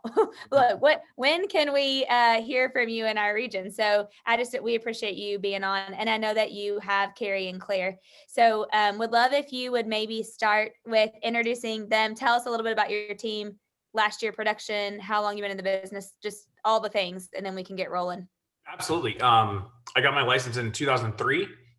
I've been with Keller Williams for 14 years. We did 579 transactions last year for about 135 million. And today I brought lead buyer's agent Carrie.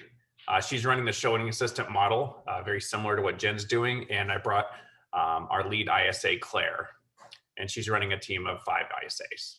Oh, I love it. I'm sure we'll have multiple questions for both of them. So thank you all for being here. Okay, so let's see, where do you want to start? Do you want to kind of tell us your org chart and the flow, and then we can break down, let's do a similar format, and then we'll field questions for you guys too. And by the way, congratulations on last year, because that is a lot of houses. Y'all You know, crushed. I don't know if you guys were part of that top 100 call that Gary did, kind of right when shelter in place was really starting, and kind of hit the panic button. I don't know if you guys were on that call or not, but I didn't like that call. And he said, many of you are not going to have the year that you expected to have, you know, and I just couldn't get that out of my head. And, you know, instead of kind of taking a negative attitude, I just said challenge accepted, right? And we changed a lot of the things that we were doing there at the end of the first quarter to really ramp up, because it was the worst first quarter we've ever had, right? And so we really changed a lot of things in the buyer department, and especially the ISA department that we can talk about today, to really ramp up for the rest of the year. And those two with me led the charge. Awesome. Do Carrie and Claire want to say how long they've been with the team and maybe a little bit of their background? Because people always ask. Absolutely. Sure, I'll start. My name is Carrie Wersch. I'm the lead buyer's agent. And I started out as an executive assistant for commercial real estate. And that was about in 2005. I got my license in 2007. I sold my first house in 2009. It was like December of 2009. Great time to get into the business, of course. I was an individual agent all up until 2017. I actually built my own team. I had a buyer's agent, a transaction coordinator, and so I guess there was like 3 or 4 of us. We did 88 transactions in 2017. And then in 2018, Adam had gone out of business with someone and came to me and said, hey, what does this look like if we were to merge our teams? And by doing that, he took in our entire team, and we basically just sat there with an org chart, and he, you know, mapped it all out and absorbed our entire team. There was a role for every single person on my team to fit on his team. So in 2018, we did 372 transactions together. I was a part of 142 of those.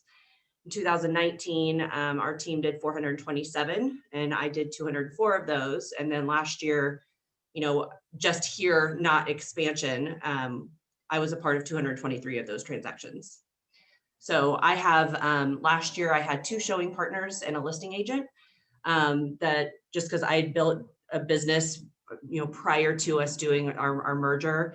And so I still have a lot of listings and everything else, and Adam allows me to do that, which is really, really amazing. So I actually have a team within a team.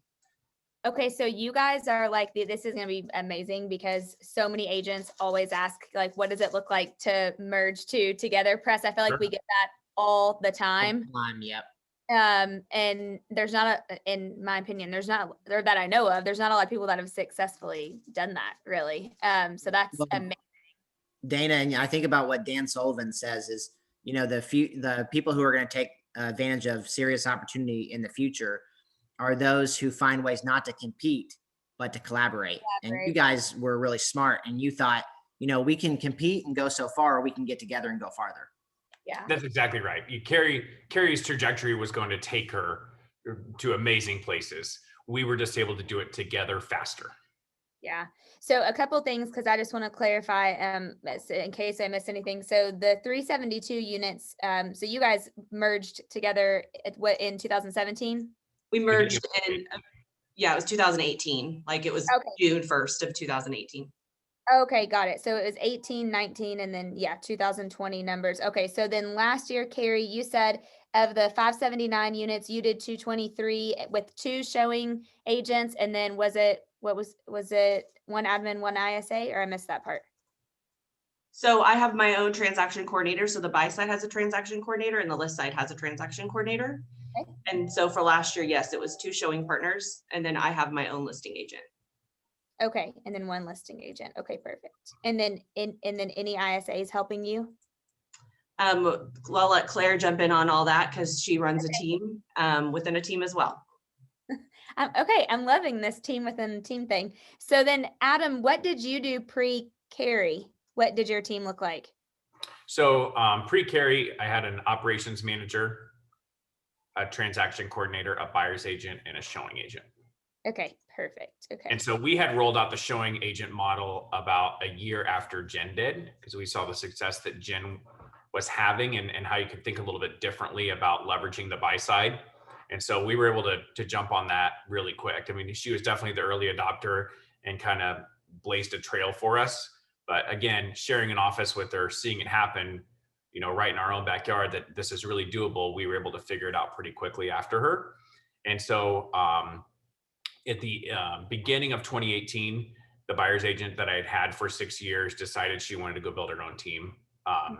And I had kind of been constantly top grading in my head. I joke with Carrie about this because we were on ALC 2 years in a row, like back to back. And in ALC, we were discussing our businesses, right? These are issues that we're having, or, you know, how's everything going, and checking in and looking at what our goal was and are we on track, and something the team leader was holding us all accountable to. And we kind of go around the room and we'd get to Carrie, and Carrie would talk, and gosh, I could fix that. I could fix that, right? If she would just do this, you know? And so I knew in my head when my former buyer agent put in her notice exactly who I was going to go see. And I think we met within 2 hours of her calling me saying she was stepping out. I called Carrie and I said, hey, can you meet me at 4:30 today? So I knew exactly where I was going to go next. That's awesome. I love that. And I love the fact that you guys are both top agents in your market center and you're on the ALC 2 years back to back. I think that's important. I feel like that's really important for a lot of people to hear. Really important. I've been on it 7 years, and I'm not on it anymore, but Carrie's on it again this year. Awesome. That's great. I love it. Okay. So do you guys want to walk us through kind of now exactly what your business looks like in your org chart and who does what? And then we can have Claire pop in on ISA stuff. Press, were you going to say? Yeah, I skipped over your question. So Yep.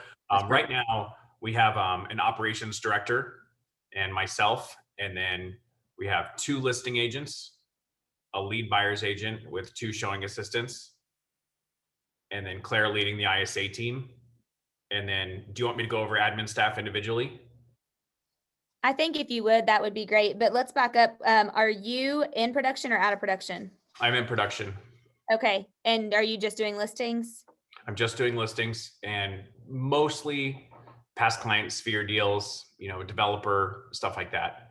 Okay. You know, all new listings coming in are going to the 2 listing agents. Yep. Okay. Got it. And then Claire, leader of ISA department. And then how many people are in Claire's department? Go ahead, Claire. Claire's team within a team. Hi, Claire. Hi, we've got 4 right now actively, and then I myself still lead gen part-time. Okay. Got it. Perfect. Okay. And then admin. Admin, we have a buy side transaction coordinator, a list side transaction coordinator. They have an assistant, you know, so we call them each transaction managers, and then there's a transaction coordinator that works underneath them.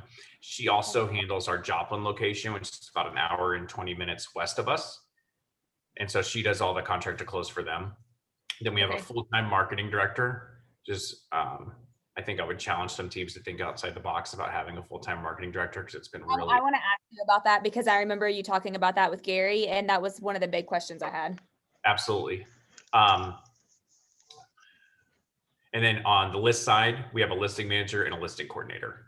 So that's our admin staff, and operations director is overseeing all of that stuff. Okay. So how many actual licensed? Every single person on our team is licensed. There's 19 of us. Oh, every person is licensed. Okay. Every person's licensed. So it's a minimum standard of the team, and it's something that I pay for. Similar to how Jen is, the vast majority of everybody on our teams come from outside the industry, and it's part of their 30, 60, 90 is to get licensed. Love it. Okay. I think that's great. Okay, perfect. So can we go to lead sources?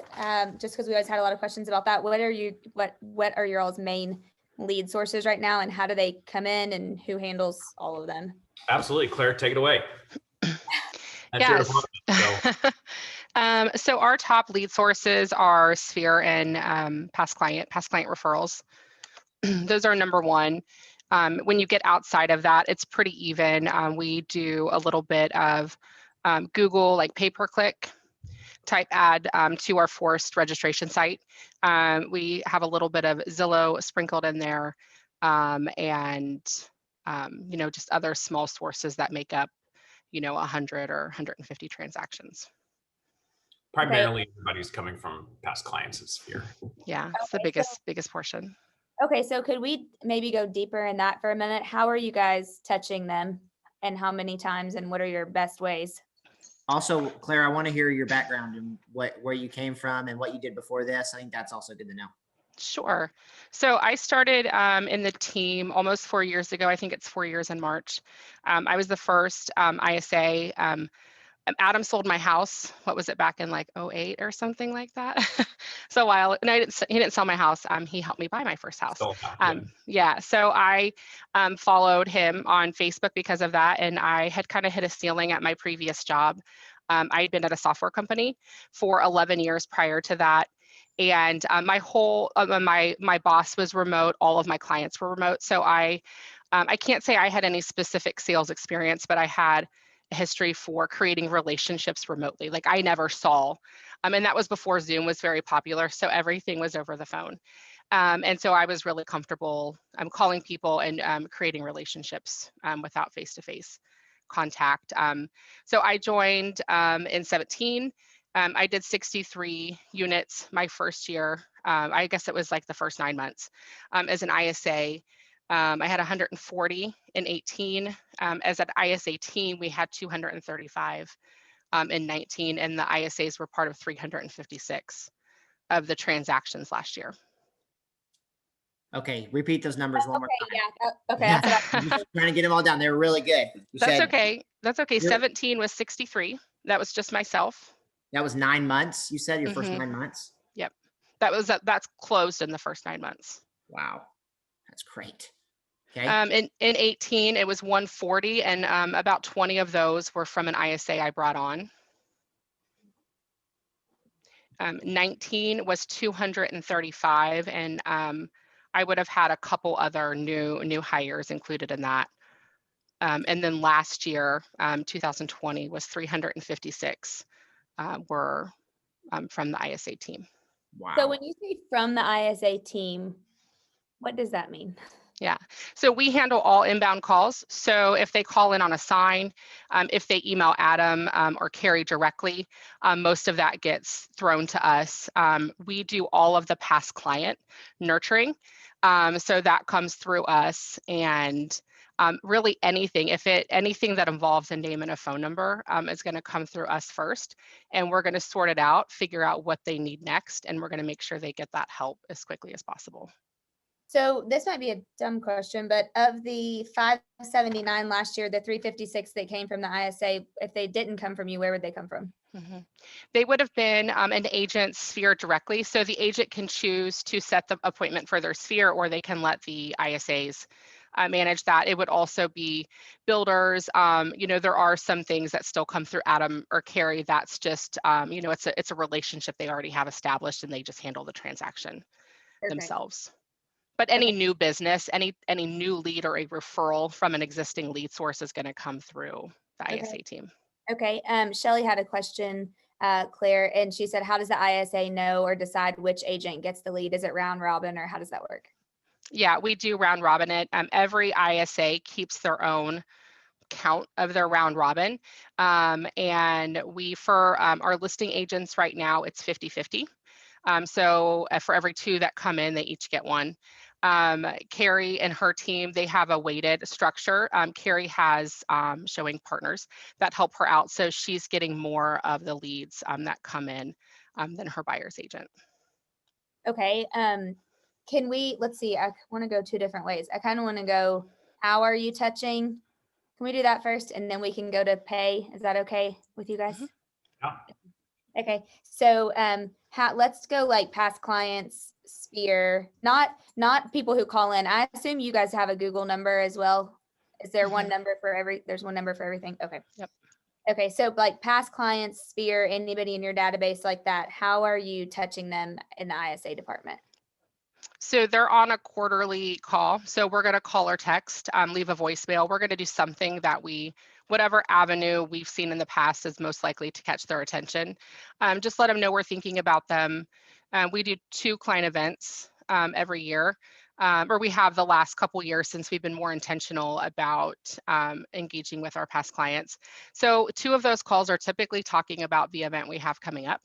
And the other one is, you know, just letting them know we're thinking about them, asking if there's any projects going on around the house. You know, a lot of them now have been with one of our ISAs for a couple years. So honestly, the calls get pretty lengthy right now, right? We're talking about the kids and the family, and they're really great conversations. Does the same person call the same people over and over? Yep. Okay. So Yeah, unless they leave. So if an ISA leaves or moves to another department, we would obviously need to redistribute that. But as long as that person, that ISA is still here, they're keeping the same list. okay, perfect. That makes sense. Anything you guys would add on that? Maybe that they would We need to want to know. be really consistent with that. So if there's a, you know, they're building a relationship. So the relationships with a specific person, we want to try to keep the relationship with that person. Okay, perfect. That makes sense. Okay, so then how is the structure of compensation broken down for the ISAs and for you, Claire, and then the showing assistants, etc.? Sure. Yeah. You want to go ahead? We do a 24,000 base for everybody, including myself. And then we pay 7% off the top to the ISA department. 2% goes to me and 5% goes to the ISA that set the appointment.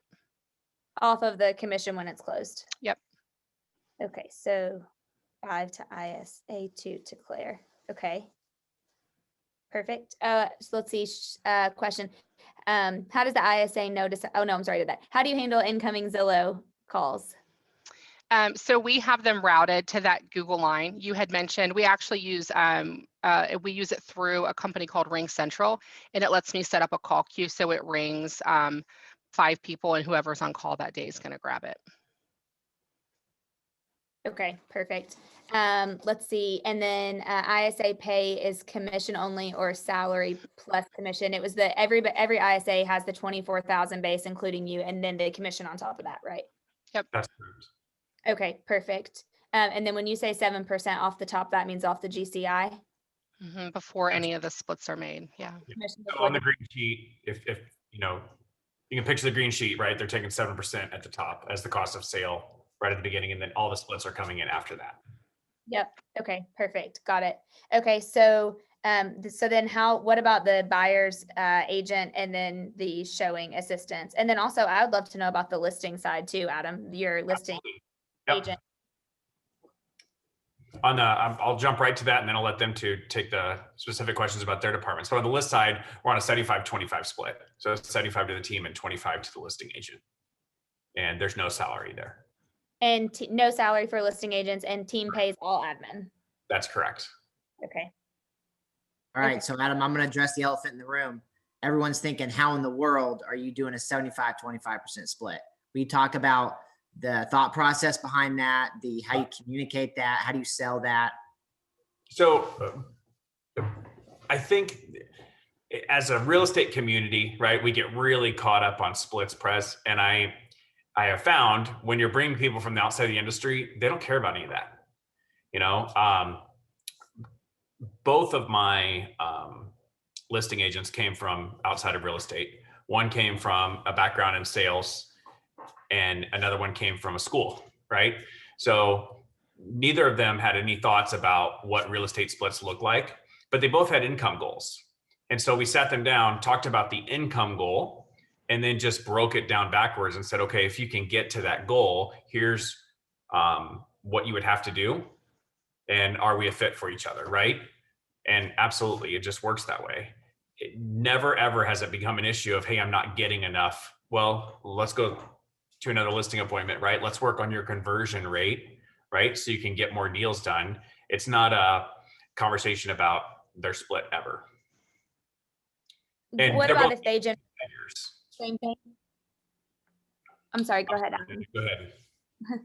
I was just saying, what if it's someone from their sphere? Same thing? So they had the opportunity, Claire was mentioning before, if there's somebody from their sphere to set the appointment themselves, and if they set the appointment themselves, that 7% off the top is already built in. And so they could get 32%.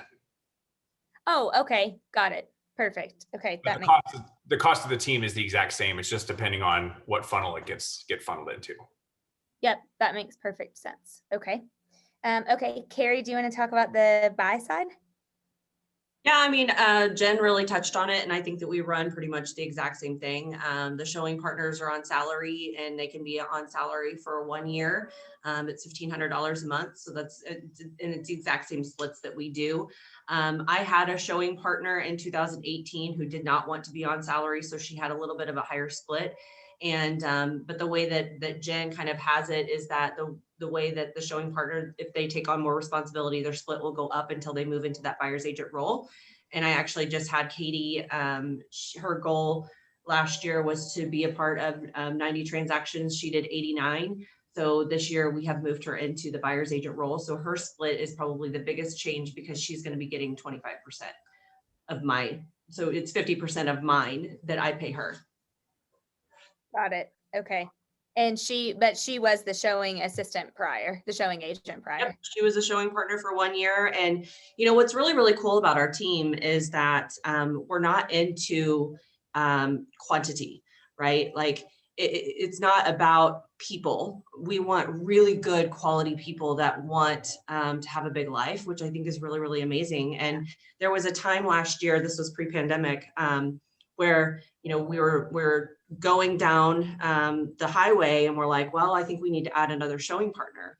And at that time I had 2 showing partners and they both said, no. Like, let's change our goal. Like, we can handle more. So they wanted more capacity. They wanted more opportunity. And their goals originally were 75 units per showing partner to be a part of. And they both said, I want 90. And so that's kind of the cool thing about our team is that, like what Adam was saying is, you know, make your world big enough for all of us to be in it. And that really is the case. So we did not bring on another showing partner at that time. And she did hit her 89. So it's pretty cool. That is awesome. Adam, were you going to say something? She actually touched on it. Okay. Okay. Question for Claire. What hours are the ISAs taking calls? What about after hour calls and weekends? So they're here at the office, excuse me, from 8 to 5, and we have somebody on call till 8 o'clock every night and from 8 to 8 on the weekends. So we have a schedule. Everybody knows weeks in advance what nights and weekends that they are on call. Yeah. Perfect. And it's actually pretty coveted. We get really great leads after hours. So it's typically a fight to see who gets it. Who's on call? Yeah. Okay. Let's see. Adam, probably you'll take this one. Do the listing agents handle the inspections? Do they have OSAs or are the ISAs doing both? Yeah, ISAs are doing both. So each we refer to them as ISAs, but they're all ISA, OSA. They're all kind of running that hybrid model, and they rotate who's on what lead source every day. So some of them are strictly on outbound, and others are strictly on inbound. Especially after hours and weekends when we're not doing outbound calling, they're only getting the inbound calls. So they both, all 5 of them wear that hat, or wear both hats, excuse me. And then your other question was about listing agents and inspections. And our transaction managers actually handle the inspection process. So they're only bringing the listing agent back in if there's an issue. Like, hey, this is a really tough one. We weren't expecting this. Right? And we might have to go back to the drawing board for some reason or another, but they're handling scheduling the inspection, receiving the inspection back, going over the inspection issues with the customer, you know, helping get bids, you know, so that the customer can make a monetary decision. And so instead of just saying, hey, we have to fix these 9 things, we're actually sending that out to handyman service that we work with, and they're putting a monetary value, like a best guess, next to each one of them. So we see it's only $450 for the 9 things, right? Because the customer always thinks it's way more expensive. So they're doing that, then they're going over that with the customer, and then they're making that response back to the other agent. Okay, perfect. Really quick, your director of ops, what are their main, like, what's the day-to-day life for that person? I love that all of you guys are grinning on my team. I know. I'm curious as to why. He's amazing. So we're actually getting ready to open up a new expansion location. So she's out of town today at that location, but she was actually our former MCA in our market center. Oh. And she had an opportunity to go back to her job that she had before that. She'd been with a university here for 20 years, had left, was our MCA for 3 years. Then the person who she worked for at the university left, went to a different university and called her and said, hey, I'm going to a new job. Will you come with me? And put a really amazing package together for her. And so she left Keller Williams and went on to a new role. And I just kept her in my lead gen. You know, I knew that her daughter had graduated high school. I knew she was going to be downsizing. And so I just stayed in touch with her and was calling her about moving and selling her house. And I'm on the phone with her one day and she said, you know, I made a mistake. And it was leaving Keller Williams. And the reason was, is I remember now why I decided to leave this job after 20 years and I'm back doing the same thing. My gosh, I got to get in business with this person. I knew she was amazing. And it took a couple of months to figure it out, but we were able to figure it out. And she's been with the team now about 5 years. And she's just absolutely a rock star. And A to Z, she just kind of runs the entire show. You know, she's kind of the mom of the team, coach of the team, just back in support of the team. Her real specialty, like her 20%, is she does all the team hiring. So she's very familiar with the recruit select process. She's the one that originally put together all the systems and models that we use on our team. Many of those have been refined by new department heads in those departments, but she's the one originally that kind of built the machine. That's amazing. And is she like salary and bonus, or how do you pay her? She's straight salary. Straight salary. Okay, perfect. Yep, love it. Well, that's a great story for people to hear to keep the relationships. You know, it always looking for talent, right? But that wasn't even what the call was about, right? But the opportunity was there. Yeah. Hey, Claire, question for you. I'm sure you guys track your metrics, right? Would love to hear from you, like how many calls lead to a nurture, how many nurtures lead to, an appointment, however you guys track your numbers. Would love to hear what you guys have found as maybe some best practices. Yeah, we track everything. So it's one of my favorite things. So the biggest metrics we use for an ISA are going to be we track dials, but we really care about conversations. So we're about every 8 to 10 conversations we're getting a nurture, and that depends greatly on lead source. All of these depend greatly on lead source. Yeah. Will you define a nurture just for those who don't know what a nurture is? Sure. So we define a nurture as somebody who we believe will make a transaction in the next 12 months. So our ISAs are looking to fill their pipeline with 300 to 400 people at any given time that they think are going to make a transaction in the next 12 months. That's a great rule of thumb. 300 to 400 in your pipeline as an ISA. That should be what you should focus on. Yep. Yeah, I find some people can handle more, some people can't quite handle that. Everybody has a slightly different style, but it tends to be somewhere in that spectrum. Got it. For every 5 nurtures we get, we're getting 1 to 2 appointments somewhere in the future. And we really just started tracking that at a high level about 6 or 7 months ago. So I'm anxious to see what that looks like a year from now, when I have more data. We have, when the appointment's set, our average is almost 70% show up rate, and about a 67, it's almost the same right now, 68% show up rate, 67% sign rate. So that's what we're looking at. And that's, again, all lead sources, everything combined into one bucket. Some obviously produce at a much higher level than others. Yeah, that's great. Are y'all doing circle prospecting? Or are you focusing more on like warmer sources? We do circle prospecting. It's really more as you have time. It's definitely the most time consuming lead source, but our newer ISAs, they're doing a lot of that their first 30 days. And as we have really hot properties or really great buyers that need a hot property, that's when we're going to pull up our list and run through those. Yeah. And what training, this is someone asked this great question. What's some of the training you guys would suggest for an ISA coming in, or people who want to hire an ISA? Like formal training, or what we would do on the team? Or like, what do you guys do for your training? How do you train up your ISAs? I mean, A lot of it's Yeah. making the calls, but what else do you guys do supplemental to help get your ISAs to perform?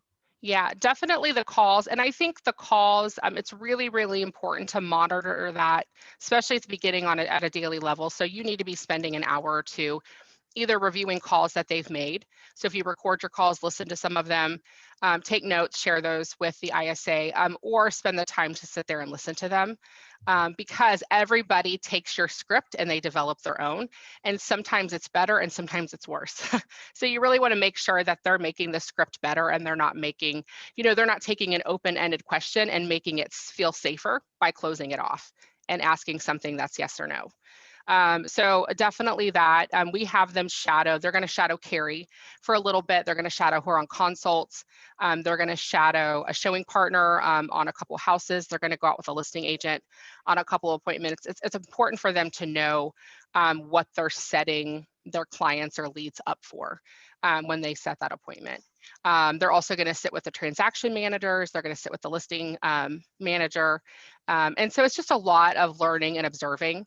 And it really, we have a 30, 60, 90. So really between that 60 and 90, they're typically at that point, they're taking all the lead sources and they're pretty much up to speed. And at that point, they move from like a 30, 60, 90 to they get a weekly coaching session with me where it's more traditional on what we, you would see like with the MAPS coach or something, right? We're going over goals. What are the problems we're having? What are you running into? And how can I help you reach where you want to be?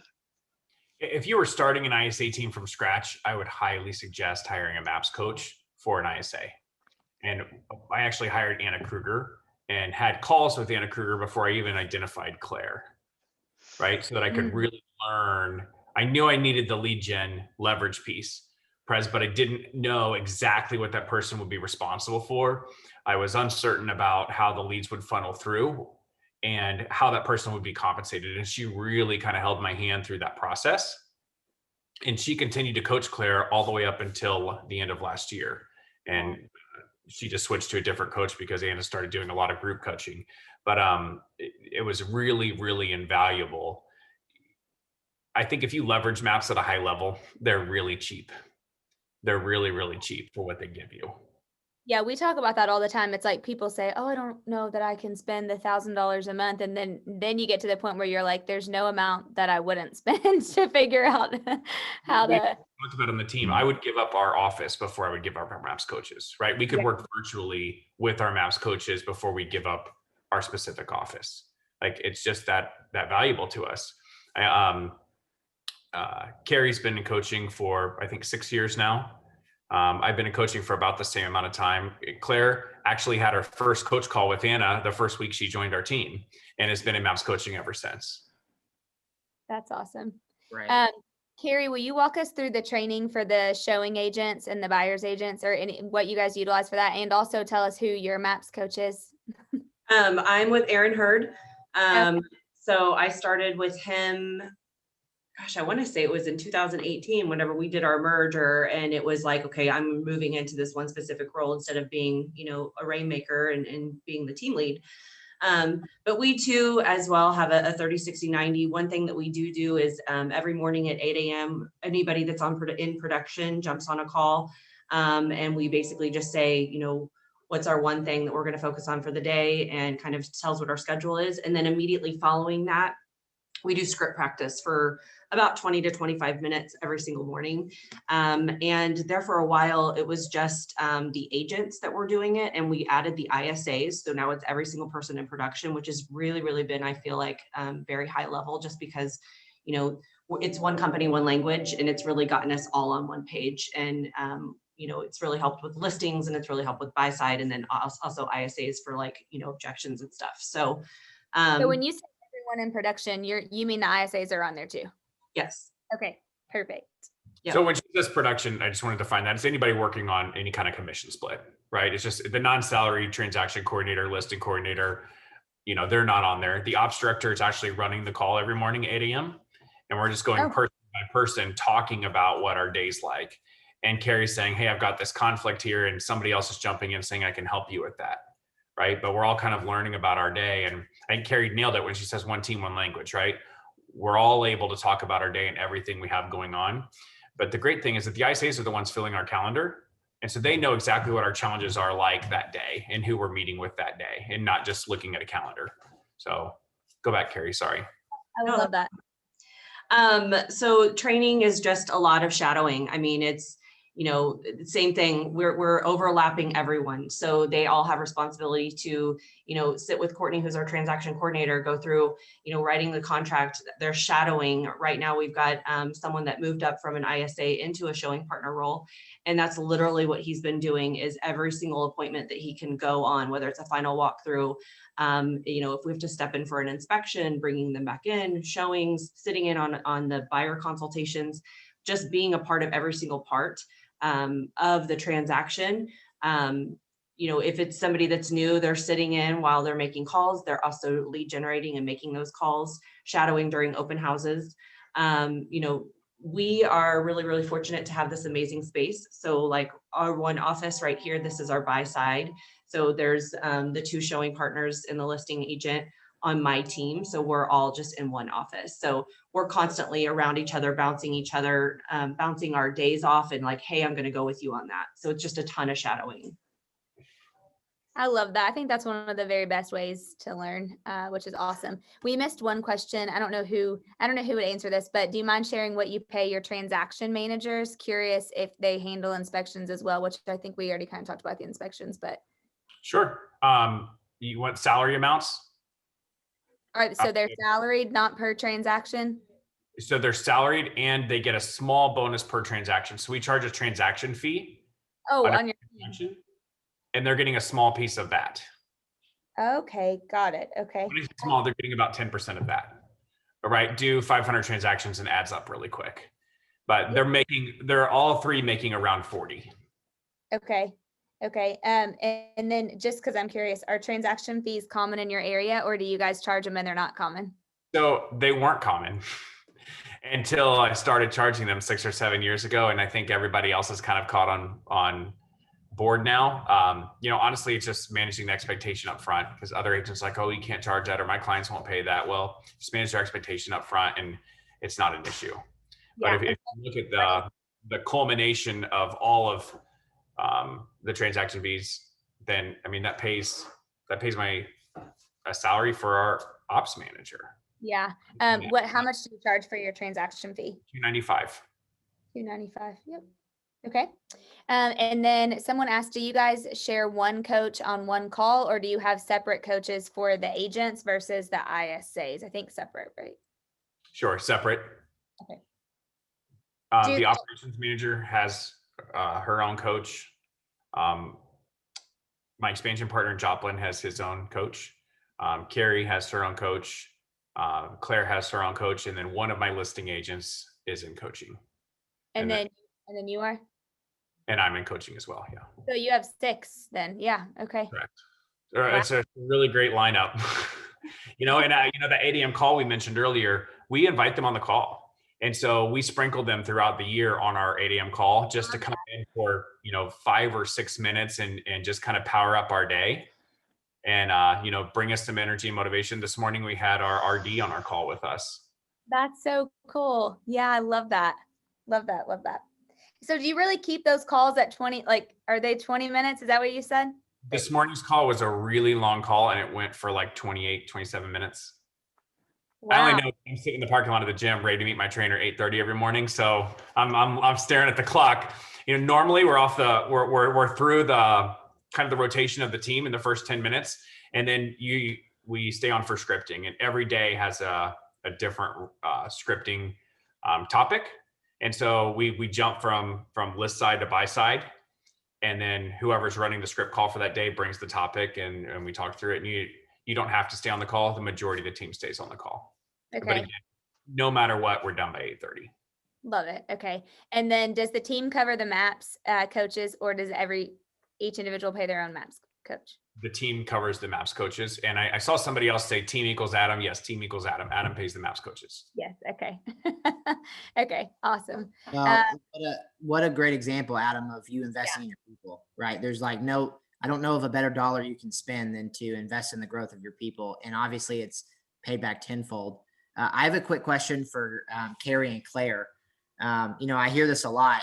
You see this a lot with great teams. They have a great leader, a great structure, a great organization. And all the time I hear people say, why don't you leave? Why don't you go out on your own and go do your own thing? So Claire and Carrie, why do you guys stay? Why don't y'all leave and go do something different?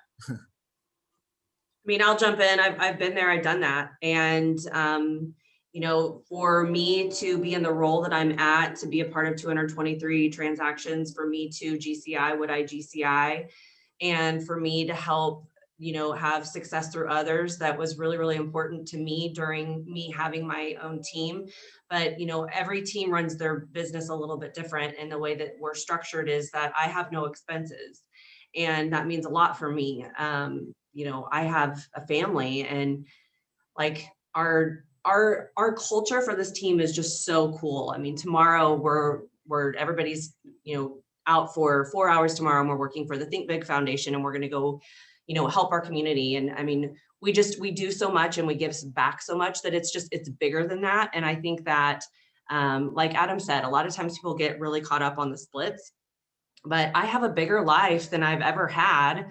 And I get to go on vacations, well, pre-pandemic, and nights and weekends. And, I've got twins, they're now 5. And so it's kind of giving me a little bit of my time back, but I'm still able to be and do all the things that I'm really, really passionate about. So, I mean, I love being a part of this team. It's been awesome. Awesome.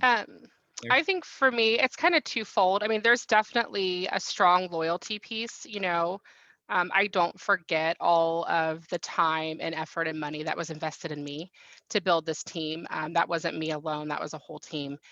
And on the whole team aspect, it's very much a team effort. You can't build this and still have a Melinda and an Adam and a Carrie right next to your side. You pull out of the team, you lose all of those other people. And to me, that's the biggest loss, because it's only through everybody else that it's as successful as it is. Yeah, I appreciate love that. you saying that, because I really am a firm believer about getting there faster, right? And together everyone achieves more, right? It's just never more truthful than when you're looking at a team of real estate agents and how they're able to leverage each other in order to serve so many people. And I think we've done that at a really high level. And I think that, back to that split conversation, everybody gets so caught up on it. And really it's about the end number, right? So, if you looked at Carrie's GCI selling 88 transactions by herself, well, that's a huge number. And if you look at her number now, it's an even bigger number, but you don't realize that first number had all the expenses that had to take out, right? That was a gross number. And now this is a net number, right? People get so caught up on the gross GCI, and nobody's really looking at what the take home is like. That's such a good point. Carrie, were you going to say something? I just think that's a great point. Well, I mean, that's kind of what I was saying. And it's always like a hard conversation to have, but I mean, at 88 transactions, I was doing $15 million a year. I mean, our average sales price around that, that time of year was around 150,000. It's grown pretty well since, the past several years, but there's salaries and there's expenses. I mean, you've got all of that back end, and it was a lot. Like, I remember it being like really, really hard to sleep at night, and so it's a huge relief to be able to say that this is all just net, and then just to be focused down into my 20%. It's like, if I think about the things that I do every single day, I am in the office all day. I don't show properties, I mean, I'm really, really dialed down to this 20%. And through being able to do that, I'm GCIing, way more than what I had ever imagined. And then I have no expenses. That's awesome. Probably have a much better quality of life. Yeah, I was going to say quality of life. And the other thing, Dana, that Linda's talked to you and I a lot about is there's this idea of entrepreneurs, and then there's intrapreneurs. Mm-hmm. Entrepreneurs are the people like Adam who go out and they're okay with, they sleep at night okay with the heavy risk and the things like that. And then you've got your intrapreneurs. There's no right or wrong. Your intrapreneurs are the people who thrive inside of a structured organization. And that's the environment in which they excel. And so I think you guys are a good example of sort of those two key elements of a team. Well, Yeah. Dana, I don't think there's anybody on the team that I could take outside of the team that couldn't go do their own team, right? Mhm. Everybody has the talent to go do that. It's just we're able to do it together, and we're able to get a lot more at the end of the day. Yeah, I love that. Carrie mentioned your guys' project tomorrow. Do you tie givebacks to all of your business? Will you touch on that? We do. So we have kind of two metrics. We do one big event team-wise a month. So that's like all of us getting together and going and volunteering at a specific location. Or maybe we're, during shelter in place, we gathered clothes and we did kind of stuff like that because we couldn't all get together. And then every single time we hit 100 units, we do a big celebration, and our big celebration is some kind of big give back. And right now, tomorrow is just our monthly one, and we're going to the Think Big Foundation, and they are those kind of big metal bins you see in grocery store parking lots that collect clothing. And all of the money for this specific company stays locally and goes to our local Big Brothers Big Sisters Foundation. It's kind of their sustainable funding source. And so we're going to their warehouse and sorting clothes and getting everything organized to all that rag gets shipped off and purchased by the pound by somebody else. And then all that money comes back and stays with Big Brothers Big Sisters. So they just need volunteers to come and organize their stuff. And that's what we're going to spend the day doing tomorrow. That's awesome. So every time you hit 100 units, then you go and do it. You do the give back. Is that right? So every 100 units, we do a big give back. And so when we hit 500 right before Christmas, we bought 100 bikes, and we got with 4 different Walmart managers to help us get bikes, which are tough to get during a pandemic and even more tough to get at the holidays. So we got some amazing people, managers from Walmart, to step up and help us. And then we gave those bikes away to 3 different organizations. Wow, that's awesome. I love that. That was one of the things I love that let's see, I guess it was right when when everybody kind of went to the shutdown, and it was maybe the first or second top 100 that Gary had event or mastermind virtually. And I was blown away because when we left, I noticed 2 things. Like, every person in Gary's top 100 already had a tag on their website that said, like, we can COVID safely still do business, or like, click here for our COVID safe guy. Was like, they had already pivoted within just that month, it seemed like, of switching over to that. And then the second thing was everyone that talked said that they had tied their business to a give back, which I just thought was so awesome. And it's more rewarding for us than it is anybody else, and from a team standpoint, it's super fun to get out and go do a project together. Yeah, that's awesome. Awesome. Let's see. Yes. Any other questions you guys have, and anything else that we shouldn't have asked you, or that we should have asked you that we have not asked you, that you think is important to share with people building their team? We've got big rainmakers on, and we have team members and people aspiring to grow into a team. So all around the spectrum. Were the bikes paid for by the team, or did you get donations? Actually, I footed the bill for that.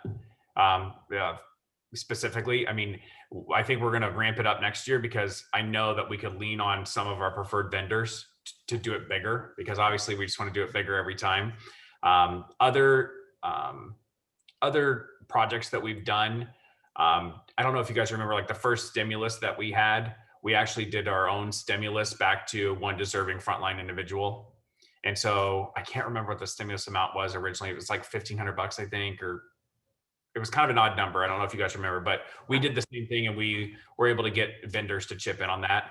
And then we let our clients vote on who it was. And we had multiple people vote for one person, and it was a grocery store worker, actually. And somebody submitted a story, and we took all the stories and narrowed it down, and we went and surprised him at the grocery store with cash. So it was super fun. And we let our vendors participate in that, but we don't always use the vendors. That's awesome. I love that. I'm so glad Sarah reminded me. I did want you to really quickly, before we wrap up, I wanted you to touch on the marketing director. Absolutely. So our marketing director, Kelsey Waters, was actually Carrie's operations director when our teams merged. And so she had this amazing background of already knowing everything to do to run a team, but specifically, she was really excelling at marketing and social media, and had really dug deep, 5 or 6 years ago, on what social media was like and how to get great interaction back from people. And, a lot of that stuff's more mainstream today, but everybody was kind of learning it a little bit more, 5 or 6 years ago, and she already knew that. And so she was just a perfect fit to make a marketing director. When I say I would definitely spend the money to have a marketing director, I hadn't done it, but I had to find a place where I knew Kelsey was going to excel, because Carrie wasn't going to come on the team unless I had a spot for everybody. And so it made me kind of go ahead and step up to the plate and push that person on the org chart a little bit sooner than we were originally going to. And I don't regret it a minute. And she does all of our community outreach. So when we're doing these volunteer projects, she's the one that's organizing it all. When we do client appreciation events, she's the one organizing it all. She's also the one behind the scenes that's leading all of our different social media platforms. And she is the one, the engaging with people and building the content. She's doing our monthly newsletter. Everything that's client facing, she's in charge of. Do you care to share about sorry, Carrie. Oh, I was just going to say, it's honestly like pretty amazing, because we can't go anywhere without somebody talking about our social media, or like, our Instagram pages, or all the things that she's managing. Plus, I think it's something that it's one thing that really sets us apart from anybody else, especially whenever we go on listing consultations. And when we have somebody that is a full-time marketing director that is overseeing all of that. And it's just, it's really kind of pushed our market share up. Yeah, I love that. Do you care to share what you pay her, or is she salary, etc.? Salary and no bonus. Okay. I'd have to look it up, but I think she's 45-ish. Okay. Awesome. Thank you. Okay. Adam, what's your average price point? If I missed that, I'm sorry. In our county or us personally? Give me both. County is like 190,000. Personally, about 245. Got it. That's great. So pretty much between you guys and Dan and Jen, like there's nobody else that sells houses. It's like 100. What is that? 100% market share? Same building. Adam, do you guys cover the whole, like you go all the way down to Branson and then go north? Yep. So we'll go all the way to the Arkansas line. Yeah. Pretty much about 45 minutes in every direction. We have an expansion location to Joplin, which is the next location or the next market center west of us. It's about an hour and 20 minutes market center to market center. And we're looking at other locations around us, but that was just the easiest one to go to because we already had great lead sources for there. It was already kind of pushing the boundary of where listing agents and buyer's agents were comfortable going and still being a specialist. And so that was just an obvious fit for us. We do not have an expansion agent in Branson because we can cover it from our market center. Yeah. An hour drive, 45 minutes, right? Tops. Yeah. Lucky for you. I'd be going to Top of the Rock all the time. Is that where we were? Absolutely.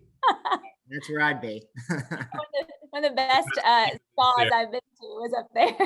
Yeah, we just had a regional event there this summer, which is awesome. So pretty. Yeah. Okay, let's see. We'll wrap up with this one unless you guys have anything else. Claire, people are asking, or someone asked Sue for if you'd be willing to share some of your best ISA scripts, inbound and outbound calls. Yeah, I can share some. Ours are honestly pretty open-ended. We care a lot about how we start out the call, making sure we're really clear on why we're calling. And then we go right to motivation. Motivation is at the top of everything we do because it's how we can best help the client. You know, we need to know what's important to them in order to make sure we're doing the right next step. Okay, perfect.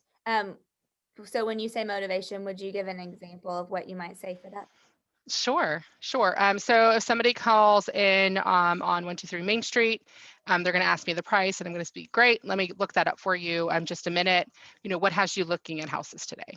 They're going to say, oh, I was driving home from school. Great. You know, how long have you been looking? Okay. You know, why is that? You know, is it important to find a house in there? And I'm going to whittle that all the way down to, you know, they're going to say, well, I'm moving for a bigger house. Okay, great. Why is a bigger house important? And they're going to say, because my kids are driving me crazy. Okay, and how would a bigger house help you then? They're going to, well, my kids can all have their own space. Okay, what would happen if you don't get a bigger house? And they're going to, I'm going to go crazy. So we go at least 3 deep on everything and we take what they say and ask another question with it. Yeah. Love that. Anna Kruger does group coaching, and she has a whole class on language patterns. It's really, really awesome. We got the opportunity for her to do that personally with us over a series of Zoom calls, and it's really, really good. So I would highly encourage that you would reach out to her if you're wanting more information or training on those language patterns and scripting. Yeah, that's great. Thank you for sharing that. We'll have to think about bringing her to the region. Okay, perfect. So Adam, what would be your one last piece of advice to somebody who is looking to grow a team like you guys? They don't want 100 people, but they want to be like mighty and great in profit like you guys are. What would be your first piece of advice for them, or the first step? Don't hire out of pain, right? Be really pragmatic about who you're going to hire and when. Map it out instead of waiting until you get into this spring and you're in May and you're ready to pull your hair out. And then you're going to go hire your next door neighbor's kid, right? Or a girl you went to high school with, and you're not going to go through the process and you're going to make a mistake. And so be top grading constantly. Like I told you the story with Carrie. So you know who your next hire is going to be, so that when you're ready for them, you can jump on them. Yeah, love it. Carrie, would you add anything? I always say top grade, you know, and you know, constantly rehire yourself. But I think the big thing that's really kind of gotten us where we are is that we've become so systems weighted. I mean, everything is document to duplicate, and you know, I'm constantly tweaking every single system that we have. I kind of have a rule that even with my buyer consultations, I only print off like say 20 sheets at a time. And every time that I have to reprint them, I'm going in and I'm changing them and I'm fixing them and I'm making them better. And I think our transaction coordinators, like we give them things and we say, this is our system, but you know, own the role and make it your own and make it better. And what are the ways that we can make this more efficient? And it's just constantly, you know, rechecking yourself, because I think it's really easy to all of a sudden get at the end of the year and realize that you've got the system that's maybe not the most efficient. And we're constantly just checking to see how can we make everything a little bit better and tighter and more efficient. Yeah, love that. Great advice. Really, really great advice. Well, we cannot thank you guys enough. Thanks for being in the region. I think this is the first time for our region, so we'll definitely have to have you back if you'll come back. But we appreciate you guys being so willing to share, and congratulations on such an amazing last year. What's your goal for this year? Go ahead. It is 667. Wow. Okay. Right. That's awesome. That's awesome. Love it. Hey, why don't we tell them thank you in the chat Yes. for their Awesome. time? Thank you. Thank you. We've been Facebook Living, recording, and the whole deal. So we'll get it all sent out. Yes. Thank you guys so much. We'll have to see you next time we go to Branson. We'd love that. Look us up. Let's do it. We'll do Top of the Rock. I'm getting ready to go stalk your Instagram. So That's good. You start interacting. That's Kelsey on the other end. Introduce Chelsea's work. Right. Thank you guys so much. Thank you. We appreciate y'all. And thank you guys for being on, and have an amazing rest of your week. Thank you. Thank you. Thank you. Yeah.